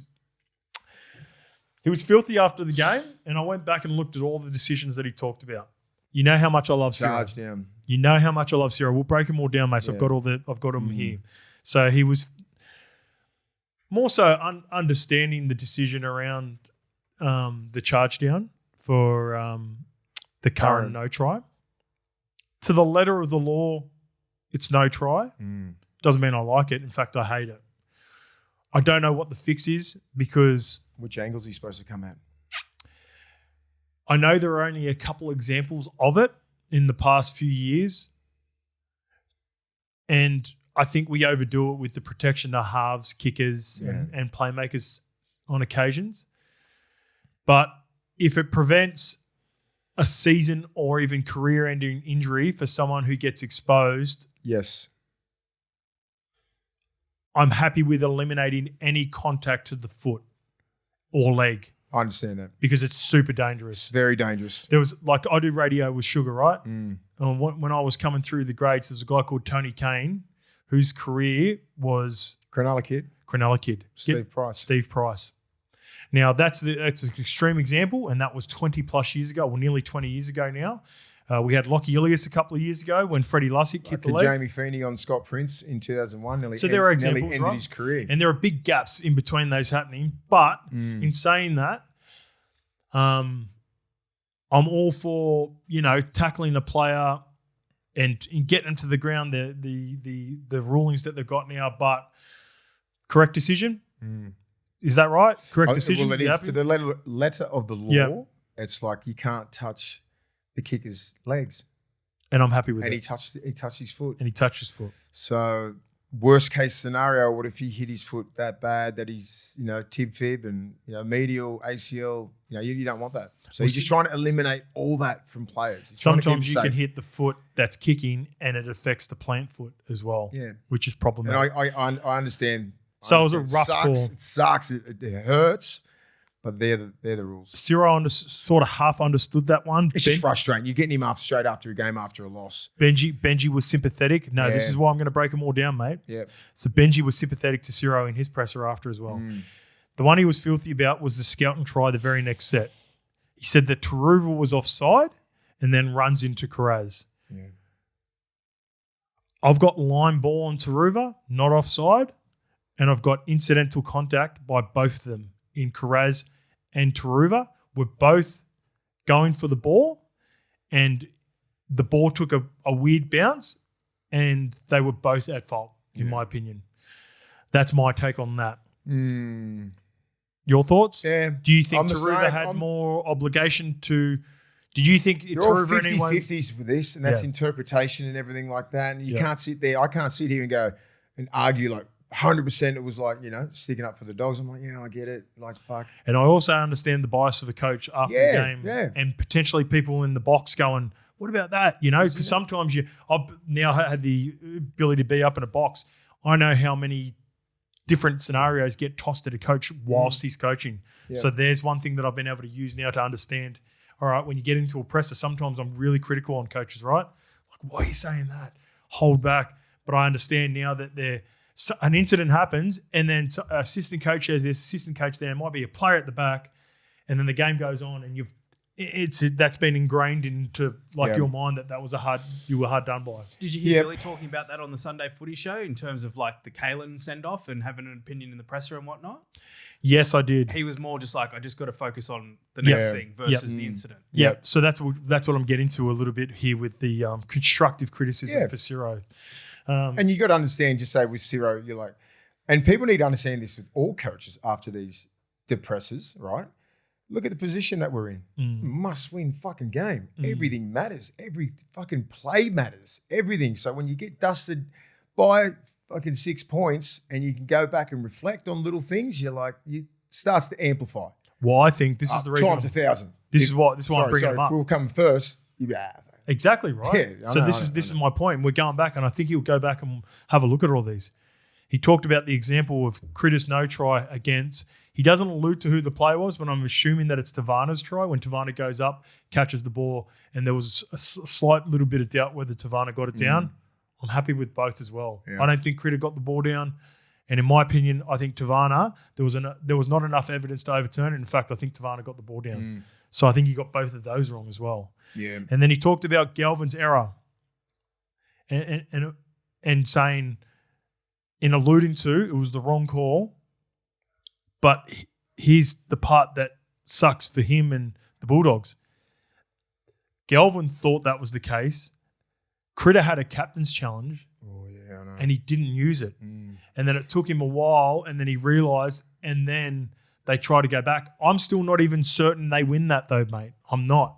I can't say that with full conviction. I reckon we do. The loose carries are the most extreme version of 50-50 in the game. Okay. It depends on the referee. It depends on the... It's that action, but... Exactly. But I've seen some and like... It just didn't look good, did it? I would... If my advice to captains would be, unless it's in the last 5 minutes, I wouldn't be challenging knock-ons through... Unless it's got to be blatant. It's got to be blatant. And the last one is Critter's penalty against... it was like a loose ball penalty. Goff said it was a rake.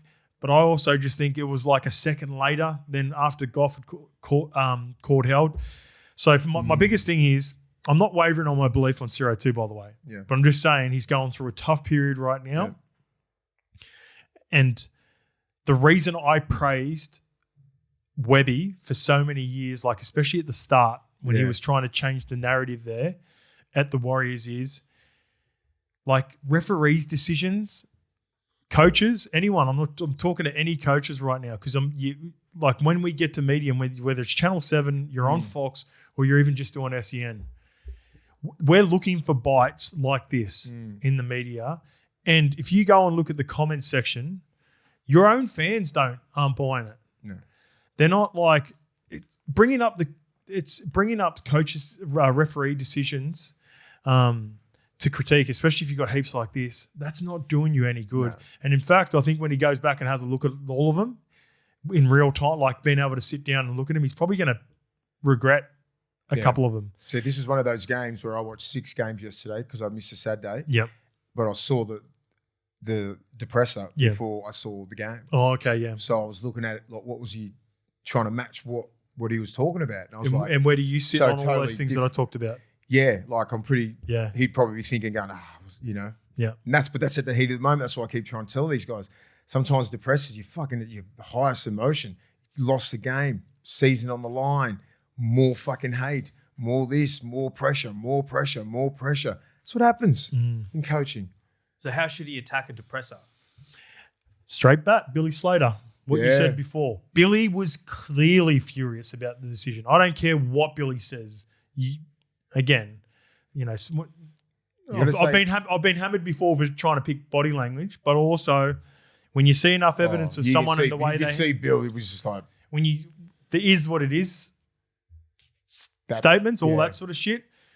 That's a plan. That's like there's been a plan. He's thought about. I don't buy one bit. Media's, and this is where fucking Billy is just killing it.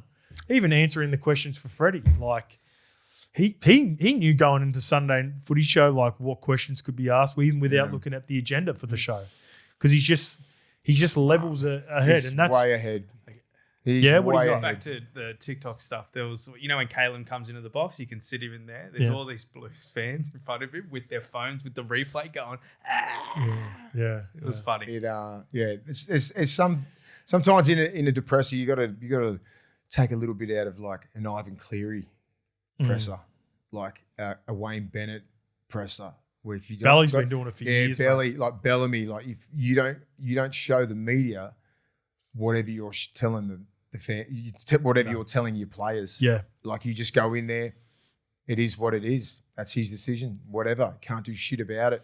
Like that's, you know what I mean? Like you got to sort of, and Ciro's a young coach. He's a young coach. He's under pressure, right? Like here's the part of it, right? When he arrived, he was one of the most highly touted coaches coming from a really good system. He would have, saw plenty of examples of this under Ivan, how to handle tough situation. Now, Ivan looks like the master. Now, he would have gone through growing pains at the West Tigers and Warriors. Like that I wasn't totally across all the presses back in those days. But now I think it's even more highlighted. And you've got to be even more careful about what you portray and what you try to put out there and the way that people view moments in games. And first year, you got a pass. Last couple of years have been awesome. You've seen the growth. Now this year. This is his test. And this is a test for Critter right now as both a player and a leader. You can see he's clearly deflated. Yeah. Like he's struggling right now for answers. You can see him ticking over. Like I'll watch all these sorts. Because you put so much effort into these games and this is what I was pretty proud of their effort. Yeah, but the execution and all these little things that, come into losing a game against the Tigers, right? I honestly thought we should have won the game if we played to our potential. And the Tigers would probably be thinking the same if they lost. They're pretty evenly matched teams, these two. So when you in today's game where everything is so amplified and just like if you say the wrong thing, then fans come at you from every single angle. You're better off just like straight bat. Definitely straight bat and just copying off all the fucking OGs like the Wayne Bennett's, the Bellies. Like Ricky Shields a different kettle of fish because he says what the fuck he wants. Yep. But, even Ivan Cleary, you pretty much say nothing. And you give him absolutely nothing because then it comes across like you making excuses up for your team. Correct. And he's just trying to stick up and be, the guy who takes all blame. Trying to take the licks for his team. Trying to take the licks for the team so the team doesn't have to sit there and answer all these fucking questions. So Ciro takes that, and that's him being a leader of the club, being the head coach. So I understand it from that angle, but it's a double-edged sword, isn't it? It is. But they fucking ripped in. They ripped in. Oh, I've just lost this. The Roosters versus Storm game. We talked about the performance of backing up and the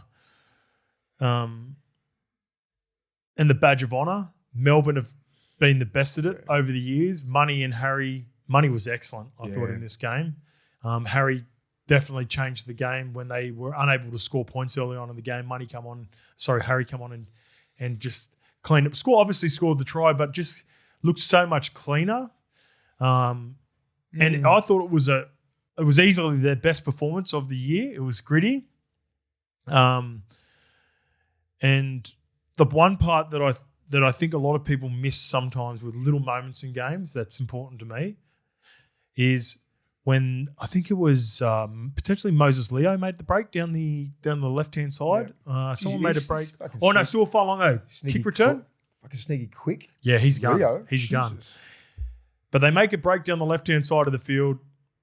The defensive line for Roosters are all out of whack. Money gets on ball right next to Jerome Hughes. It's like a pass.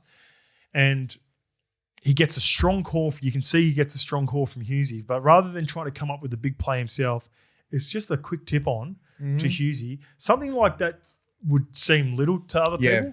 But for me, that's huge because Hughesy gets a kick to an unmarked Will Warbrick who scores to the side where potentially Money could have attempted that. Well, definitely he could have attempted it.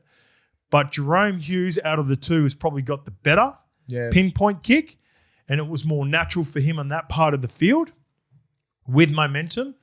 And I think little moments like that make Money who he is as well. Yeah. Because he's outstanding. You know, like he doesn't get the try assist for that game. And people say, oh, that should be a given team fit. Nah, not at the top level. Like players always want moments like that. I don't give a shit what anyone says. And I just thought that was a nice little moment for Money. Backed up after Origin, would have been devastated as captain. Didn't let him affect him. In fact, I thought it was one of his best games. One of his best games all year. They've been going all right, Storm. I know we got them the other week, but they didn't have Munster and they didn't have Harry Grant, two of their best players. Defensively, they were good. Big Stefano was fucking ripping out some big minutes, 20 hit-ups. I don't know what his stat line was. It was well over 200 metres, I'm thinking. Lasati on that right 182, edge. close. 182, okay, good. They're all tough metres too because the Roosters were up for it. Like Spencer went after him, Fahu White went after him, Lindsay Collins. So like he's still probably thinking he's got a chance for game 2. But the Roosters, Also, let's talk about Moses Leo too. No, sorry, back to Leo. Yeah. Was he a sevens player? Yes. So he's played for Australian sevens and everything like that. I think he played for the Olympics. I think it was New Zealand sevens. New Zealand? Yeah, they've got. He's fucking lightning. Yeah. He's learnt quick. He's a Kiwi. He come back like when they had him, a few defensive deficiencies, right? And that's just all. It wasn't about he can't tackle. He played one game and did his ACL last year. Yeah, but it's not like he can't tackle. It was a positional play. It's different in sevens or whatever in rugby. He played in Paris, in the Paris He played in the Olympics. Olympics, Yeah, he played Com Games as well. So he's got his speed back, obviously. So when he went down that sideline, I was like, is anyone catching him? The most impressive part No one. is his power. Yeah. His carries strong even as against you fuck. guys. Yeah. Oh, yeah, I rate him highly. Rate him very high. He's a straight swap for Warbrick on that Easy. wing. Easily. Or centre for Meany going next year as well. So imagine him. Oh, no, because they've got Asako coming. So Asako go right centre, right wing, and he'll go right centre for Meany. Yeah. You think? Yep, he's a good player. Yeah. Did Meany get dropped or did he? No, Meany was playing. Was he? Yep. Saw him He got come injured. off. Oh, did he? Got injured in the first 15 minutes. Yeah, I don't mind the Storm. I don't mind them. I don't know if they're making a bit of a comeback here because this game should have been won by the Roosters. What about Sua? That is ridiculous. What's his stat line? 24 300 metres? 24 for 325. Oh, God. 3 of the cleanest line breaks. And here's the part that I loved. I was listening to Belly and what's his name? Harry talk about it in the presser. Sua creates his own line breaks by himself. Yep. They're not. It's not like exceptional play or shape that puts Sua. Sua's just like mainly on a kick chase. Yeah. Like when there's 10 people down there. Yeah. He sees the little crease. He goes skip, skip, skip. Boom. You're done. And then goes straight through you. Fucking lucky you had Teddy in that back there. Yeah. Teddy come up with a Otherwise, couple of big goes plays. length of the field 3 times.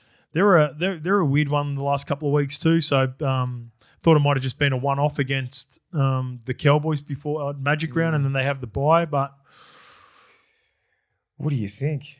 I thought. Remember when after the Titans game, I said they were lucky to beat the Titans. Yeah. They've Yes. They've got so much talent sometimes it hurts them. They're third on the ladder. Does it feel like that? And it feels like they're fucking around. You know what I mean? Like they start Spencer Lenu, he starts skittling people. Like you got Nafahu White, Lindsay comes off the bench, Siwa Wong. That's where they fuck up with their mistakes, mate. You can't do that against Melbourne. I don't care where Melbourne is on the table. If you make mistakes coming out of your 40 and around about halfway, they're gonna get you. Any team's gonna get you. And they made too many mistakes coming out of yardage. Crucial balls. Crucial. Which you're not expected by the Roosters. And if the Roosters don't do that, they probably end up winning. The Roosters felt like the criticism that I had a couple of years ago with too many chefs in the kitchen. The Roosters and Broncos were the clear examples of that over the weekend, where I was watching them going, looks messy. No one wants to take the settler. Yeah. No one wants to run the tough line for each other. It's like everyone else everyone wants to have the final pass. Broncos were the same the next game, the next day at 2:00. And I was like, even all the way to the end, I was like, Roosters could pull them back here. And I was like, they don't deserve it. And then once, Leo. To leave Roosters to 4 points with all that attacking prowess in the game. Yeah. Robbo was filthy after the game. Filthy. 4 points. I don't think they've been left to 4 points for fucking 2 years. In a game where it's all attack. When you slow that, that's what I mean. It's sort of, the game's sort of slowing down a little bit. It becomes a bit more defensive orientated. Roosters versus Raiders is a good game this week. That's it. Roosters have the Raiders, yeah. Yeah, that's down in Canberra. Anyway. All right, let's get to the Dragons 30, defeating the Broncos 26. And I believe with someone had said this during the call, I think it was 295 days since the Dragons. Congratulations to the Dragons. Well done. Think every NRL fan, if you weren't a Broncos fan, were happy for the Dragons. I Googled yesterday in preparation for the game the most amount of games that I'd lost in a row. 2012, I think I'd lost 6, but I don't think they were consecutive. For those players to go through what they just went through, and some of the senior players who have been under the pump, Cookie, Gutho, Val. Val looked good. Moses Sully was powerful. I'm just so happy for him. I'm so happy for Gutho too, because when he threw that intercept to Arthurs, I thought there is no chance they are mentally strong enough to get through that after what they've been through. But he fucking rocketed it too. Yeah. It was a good ball, good read. Yeah. Good Kieran. There was a couple of players on the outside. It's definitely not his strongest point, is it the double cutout for Gutho? But double pump would have got him. But you know what? What is his strong point? Effort. Fuck, he saved some tries too. Effort. And then the very next time they got down there, which was about 5 minutes later, a ball bounces, hits the deck. I think who's the centre goes up for it? Val goes up for it, knocks it back. He gets on it. Oh, no, it was Hamish Stewart, who was fucking awesome. He was good. Hamish Stewart goes up, throws it backwards. Gutho, effort, always moving his feet, comes up with a Gutho play to eliminate the error that he'd made before. Yep. Big effort, man. Their forwards, young forwards, they just ripped in, didn't they? Payne Haas played outstanding, I thought. Yep. He was the only guy in the Broncos forward pack that made him. P. Cora was good. Yeah, P. Cora. Fucking bashing people. Aggressive, mate. They missed him on just locking that left edge up. But I think they missed the 1%ers of Jordan Ricky in this game. Yeah, too. the kick chasing. Was he injured or suspended? It's injured. Yeah, they miss him. Yeah. And they had the other young Ricky guy. He's only played like five games. He's starting. Yeah. You know what I mean? So Pikura on that left edge. Who started on the right? Let's just go to the Dragons, because I thought Hamish Stewart, who was awesome, and he's not an edge forward. Dean Young at the moment is trying to front load games and minutes into them to benefit them in the long term. Mm-hmm. But I think you've got 4 middles and one genuine edge. Who has the highest ceiling out of Hamish Stewart, Dylan Egan, the Couchman Bros, and Loco Pacifici Tonga? Jeez. They're all similar players, those other blokes. Loco. Did well. Well, I just think because I think he's a big body who's mobile and fit. He can play some big numbers. Those other blokes are just toilers, man. They go hard. Yeah. Hamish Stewart, Egan, I like Egan's all of them. They're just someone needs to figure out. The 11 Yeah. is Egan. Yeah. It's Egan and Pacifica Tonga. Yeah. They're my two. Yeah. That's the team I you think can the build most around. established now and a little bit older, they're the ultimate Toilers and Brothers and The Couchmans. the Couchmans. Yeah. I think they're 4 and 5, but currently they're best right now. Out of the 5, you would say the Couchman, Toby definitely. Yeah. Toby's been, I think he's nearly 100 games. Toby, Ryan, I believe played 50 on the weekend. Okay. I think Egan is the best of the bunch. I think Egan is a rep player. I think the other 5 could potentially He become got rep injured players. last year, didn't he, Egan? ACL. ACL, yeah. So him coming back now, he'll probably play, obviously, the back end of the year. I reckon we said it last year, he was a gun. So Couchman Brothers, good, solid first graders, probably 200 games for that club, both of them. Yep. Pacifica Tonga, I think the more you start him, the better he's going to get. You know, he Agreed. went up against Payne Haas, Agreed. held his own. Yep. You know, they didn't have many one-on-one clashes, but he didn't shirk it. You got a little knock on out of him. Yeah. You know, like just Oh, say, yeah, was that Pacific Tonga, was that? yeah, so little things like that, just going up against the best and gives you more confidence. And, you know, you're up there at Suncorp, you're a young kid going up against the best prop in the game. You come away with a win. You're starting against him. Doesn't matter if you don't have one-on-one clashes. They barely happen, but you get the win. I called this in the Broncos game. I know you guys were listening. SEN Sync, I'm course. sure you're listening in too. By the way, oh no, all good. No, I said this 5 minutes before they went out. I said, fuck, Broncos don't look up for it right now. Yeah, you No said eye that. contact. Sorry, did you see this in the warm-up? Not in the warm-up, in the sheds when they were shaking hands before they went yeah, out. I mean, look, that sort of moment before the game, what'd you see? No eye contact. No fucking communi- let's go. Fuck you. Fuck, yeah. Like, No danker rub in the face. nothing. No Marco Mealy. No Marco Mealy in the corner putting danker rub in his face. And I know it doesn't always, like I have been calling games before and thought to myself, this time I actually said it. I was like this, I pointed at the screen because Jimmy's the play-by-play, so he's got to bring me in for something like that. And I was like, look fucking off. pointed at the screen. And he's like, Scope, what are you seeing? What are you seeing here? And I go, I don't like the energy for the Broncos right here. They looked unmotivated. They looked careless. What's the best word for careless? Like disinterested. Like, bad. man, they were just like, there was no one shaking like each other's hand. Like, fuck. Yeah. Intensity. I mean, there's a different. I mean, I know some people before the games, very intense. Yeah. Right. There's some that you just like, yeah, like Hasm, right?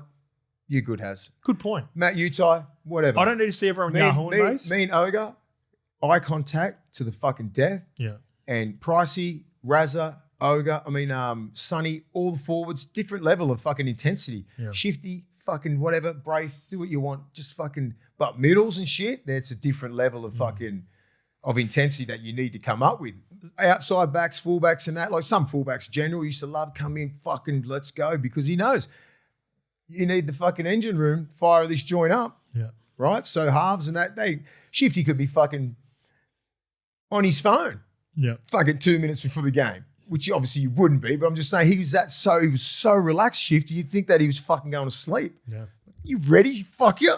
Exactly right. But you know your players. By the time I play 100 games and that with him, Shifty sweet, Brave sweet, they're all good. I understand there are examples of that where players are cruisy, but normally there are like, just say a couple of relationships that I can now. Yeah. When I seen Georgie Defoe, we had a handshake. So I was like, da. Yeah. Hardly any eye contact. It's just like, let's do our shake. And That's then Georgie. Georgie does his own thing. He's fucking relaxed. Whenever I seen Jamie Burer, Yeah. me and Jamie, every single Embrace. time, big handshake. It was always a mad connection. Yeah. And it was a big hug. That was a good connection. That was a good connection on Yeah, myself. that's good. Never fucking That's good. connected You like nailed before. that. And that was the sound that we always had. And he would tell me he loved me. I'd tell him I loved him, Yeah. and then we'd fucking go out there. Yeah, fucking oath. And it was one of those guys when I could. Sometimes I wouldn't be on. Sometimes I'd be a bit deflated. But if I ever seen Jimmy, I'd go Jimmy, and then he always had that energy for me, and I'd go fucking let's go, brother. You know what? One person like Corey Hughes, he'd never ever dap you up like that. It's always like straight handshake. So you'd come in, it'd be like with Sonny and Ren and all that fucking let's go. Smack me like that. Like that, what's he mean? He's the with the president. yeah, it's like the Saturday president. Night Live. So you watch. There's a Key fucking appeal. there's Key a there's a I think a YouTube highlight of me, and it's the last bit. I think we're playing in the prelim against Penrith, and you see me where we've won the game, I'm like that, and Corey's just like that the whole time. And then I end up just going and just giving him a hug because he had his hand out like, and I was, it was fucking hilarious. But yeah, to the point, right? Like, and that for me, that matters. Yeah. Like, there was no fucking Now we're talking about it. It was, I was watching it going, do they even like each other? How was Walshy? Across the board, mate. Everyone flat. Paddy, Payne, Ren, like Tony normally. Yeah. Normally, like Tony looks like he's normally a bit animated. And I don't know, like, and I'll say this for context as well because I want this to be clear. I can't ever remember watching a Broncos pre-game before and going, that's how they are all the time. No. So, but I was just looking at that going, fuck it, who's boys with who in this team? Yeah. That was my biggest, like, who's my Jamie Bureau, right? And I didn't see an example of that, so I just was like pointing at the screen. So, you know. Danger signs. Danger signs. And again, it's not everything, but it's something. I wonder what Madge would be like after that game. Furious. Is it one of these games where you, like, nah, you don't furious. say Him anything? and Robbo, furious. No, but I'm just saying, you know how you get a couple of you get about 3, I reckon, during the year that you can really fucking unleash. I reckon this would have been number 1. Yep. You can't get beaten by this team at home. Yep. Like, with that energy. That's fair. 30 points on you. I reckon he's really fucking ripped him. And in today's game, does that ignite the Broncos to another level? So he needs to understand who his players are, and I think he does now. Like, this is not the old school fucking Madge from the Tigers. Yeah, I think he knows how to get the best out of him. He winning the comp last year. Matty said on the Matty John show after the last 3, here's one of those random stats. The Broncos have lost to the Dragons 3 years in a row, 30-26, and last year was the exact same round. Fuck, that's weird, eh? Very weird.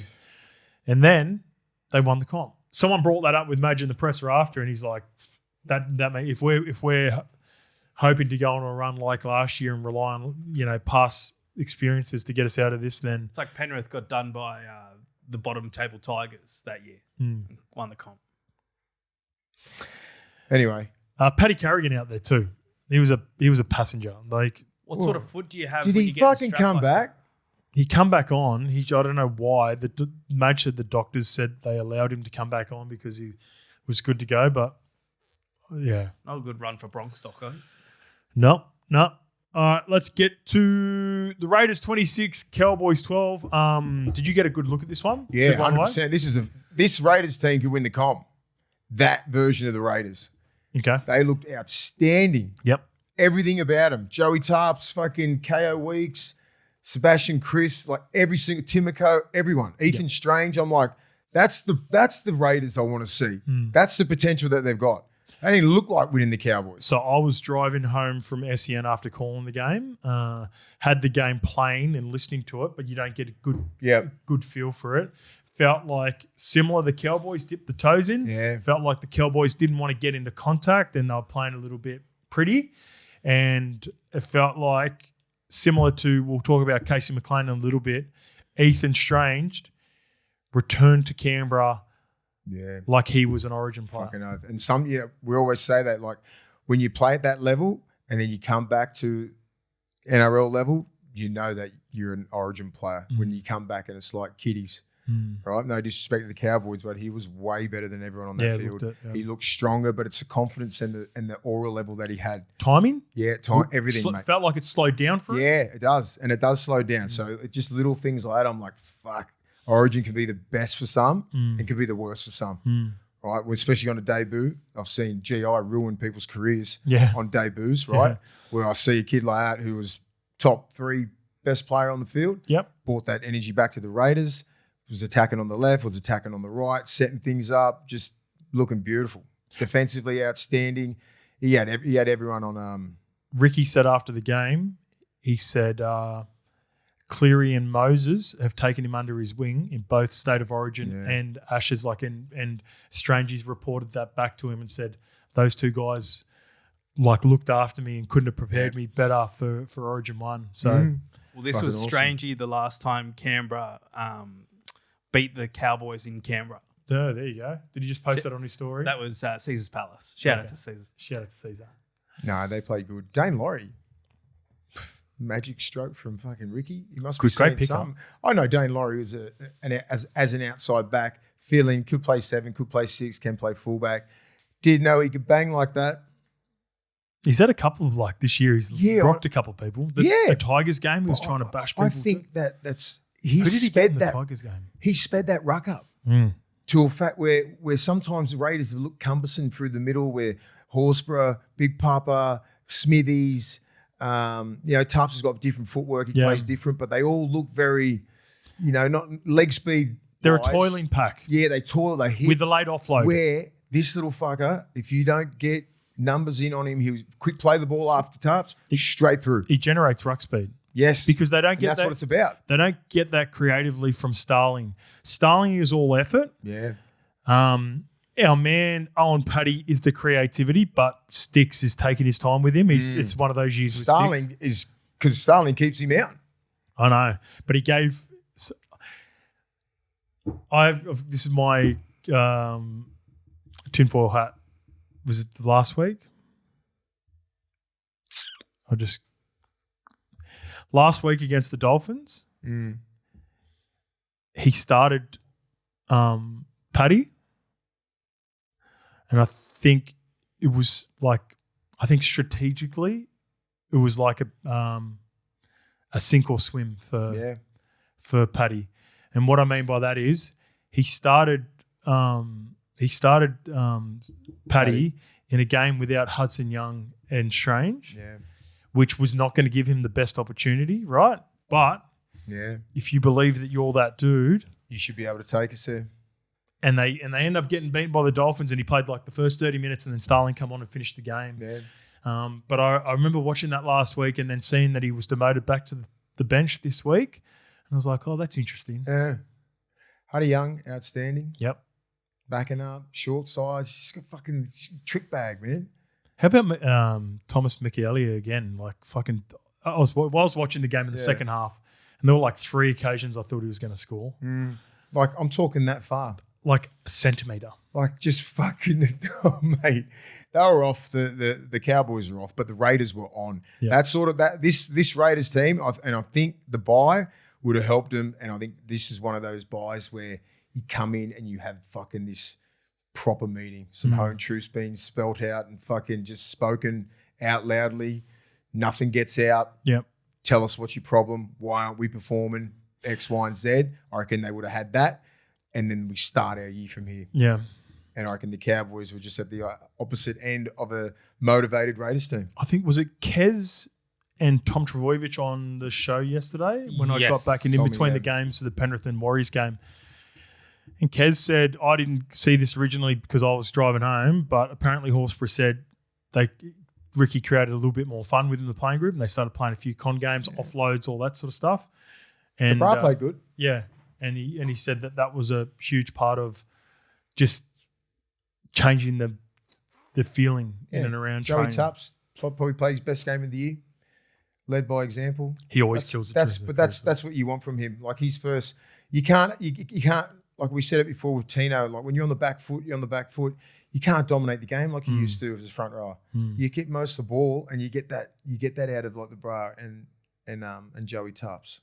The middles, Mariota, all these sort of guys, outstanding. Yep, good performance from the Raiders. Back 5 was fucking brilliant. Are you worried about the Cowboys in any way, or just a little bit of a blip? No, a little bit. They're inconsistent,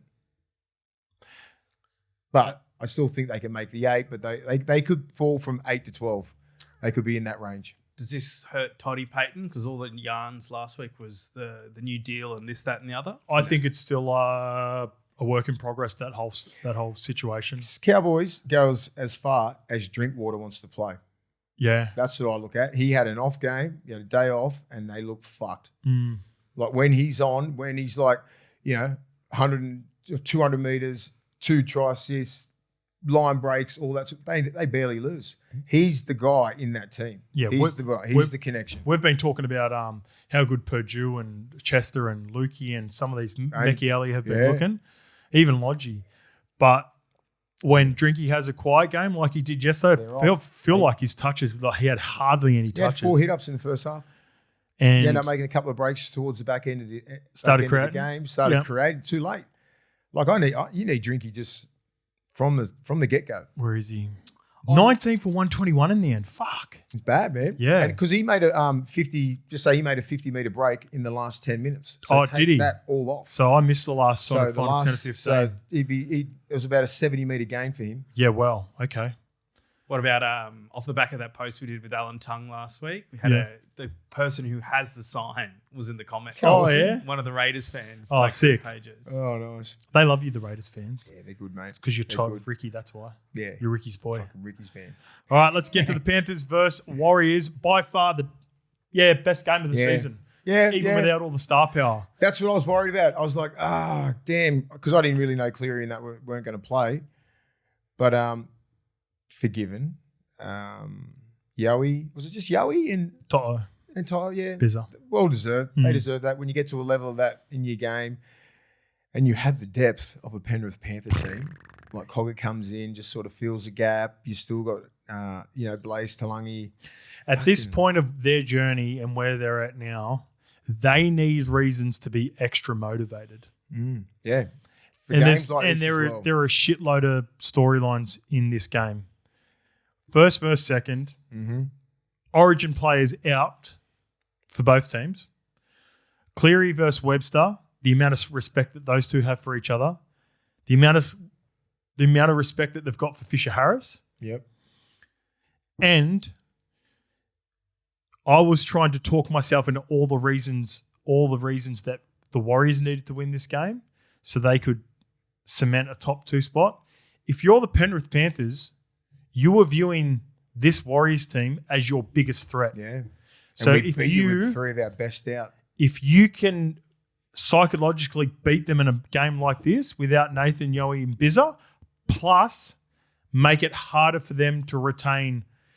If you're Penrith, you want Warriors not to have a home final week 1. I was thinking the exact same thing. I'm like, if the Warriors don't win this is a mental fucking hit.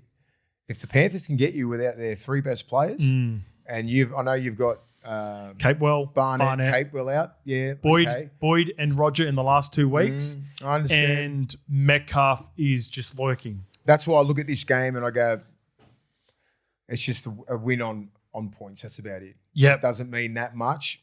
It was a heavyweight fight. A little fight. bit of a psychological battle that's just been won by the Panthers. And I'm like, fuck, but the Warriors had their chances, right? Those 2 tries being just fucking half a metre off. Could have been some of the best tries of the year. Didn't execute. Fundamentals, right? Being onside, all these little things that fucked them. Pompey, all that. They could have won this game.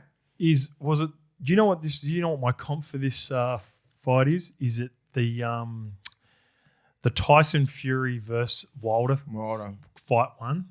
Where when you go to watch a heavyweight fight, you want a knockout, but it goes the distance and everyone walks away satisfied. Yeah. I was very satisfied. And you're like, both fans are satisfied that the dudes are the dudes. It was a split decision. Someone got back, the Warriors got back up off the canvas a couple of times where it looked like they were done. And I walked away from this going, they're clearly the 2 best teams, distant third.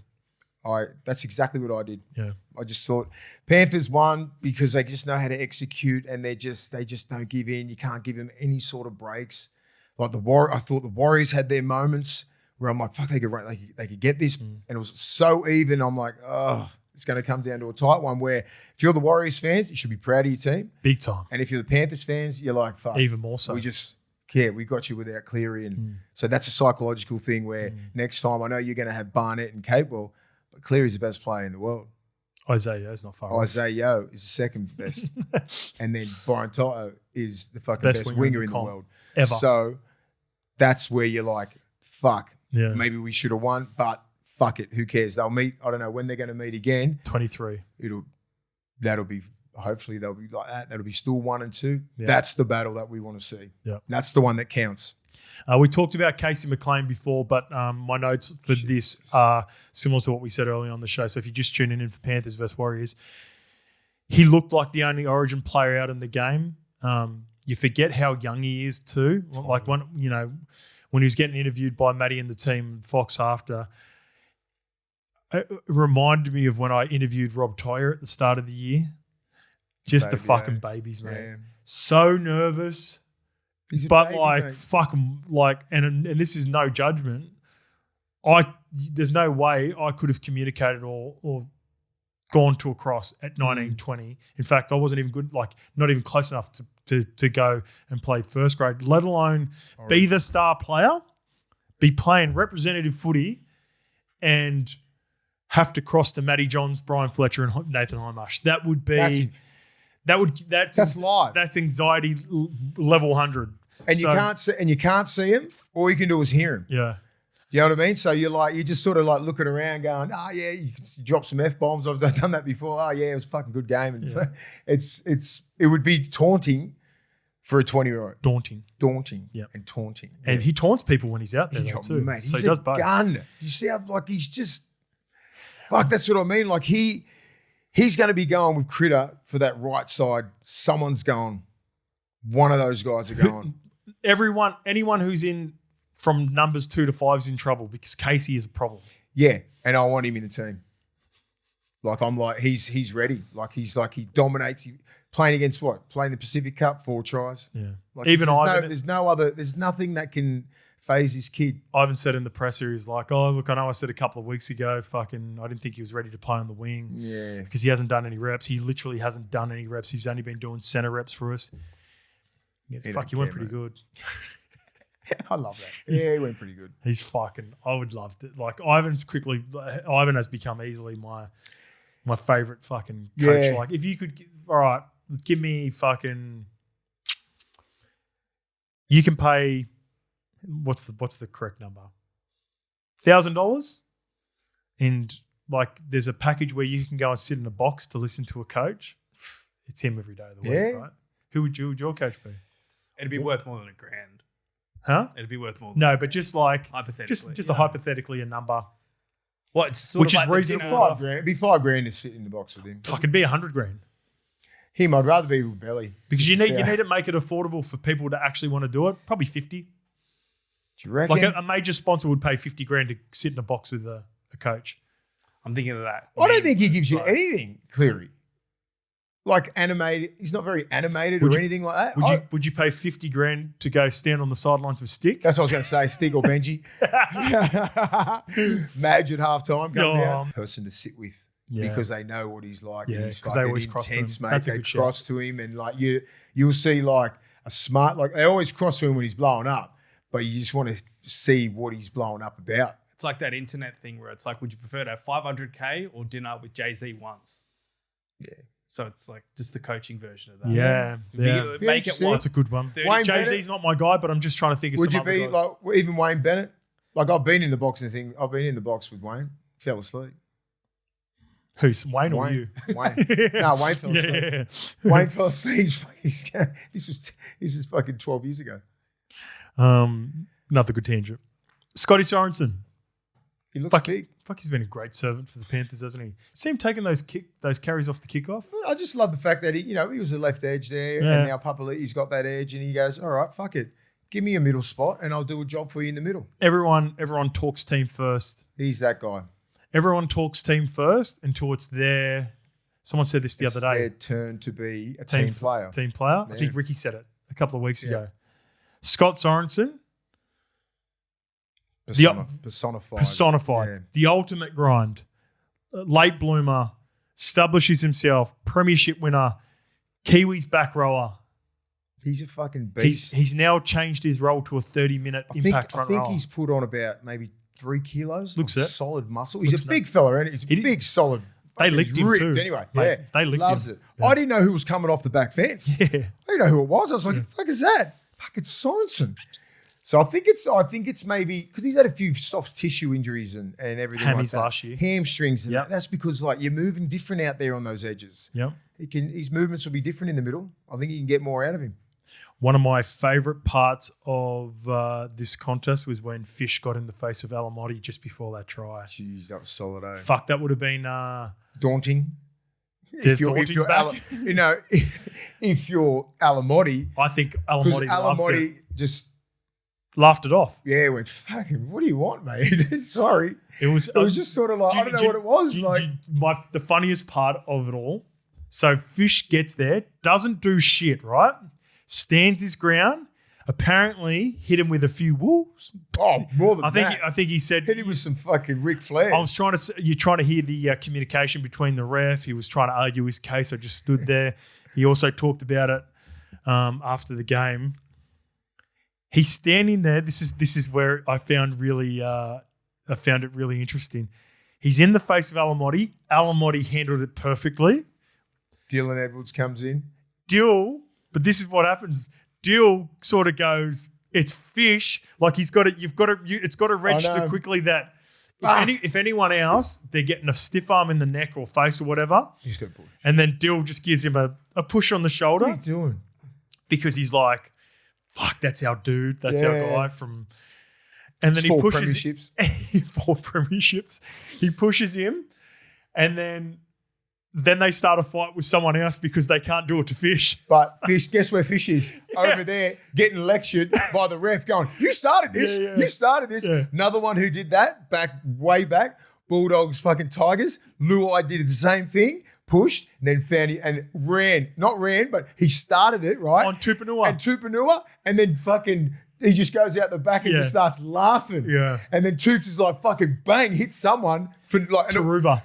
And Taruva's like, what the fuck is happening? No, Taruva's like, chill. And I saw in the back, then they replayed it, and then like Luai knew he did it. Ron got in his face, great tackle, fucking call game, boom. Yeah. Walked. Because he knows Toops, highly respected brother, you know what I mean? Yeah. And then Toops gets up like, fuck, what are you doing? And thought it was Taruva, and Taruva cops it, Toops was fucking destroying him on that edge to the entire game. Hey, come up with a fucking game. That was the game winner. Yeah, I love that too. Yeah, he goes to Jared Sutton. Jared Sutton's going, you started it. What? Jared Sutton's going, like, you started. He goes, like, I didn't do anything. Like, I'm all right. And then fucking everyone gets in, and there's a bit of a Francis. Yeah. There's a bit of a Francis in there, and has to be. And then it got to the end of the game, and this is the part that I love the most. The Panthers players were talking shit on that last scrum and pointing at them. See it. And going, yeah, because the Warriors have been talking shit. Yeah. Right?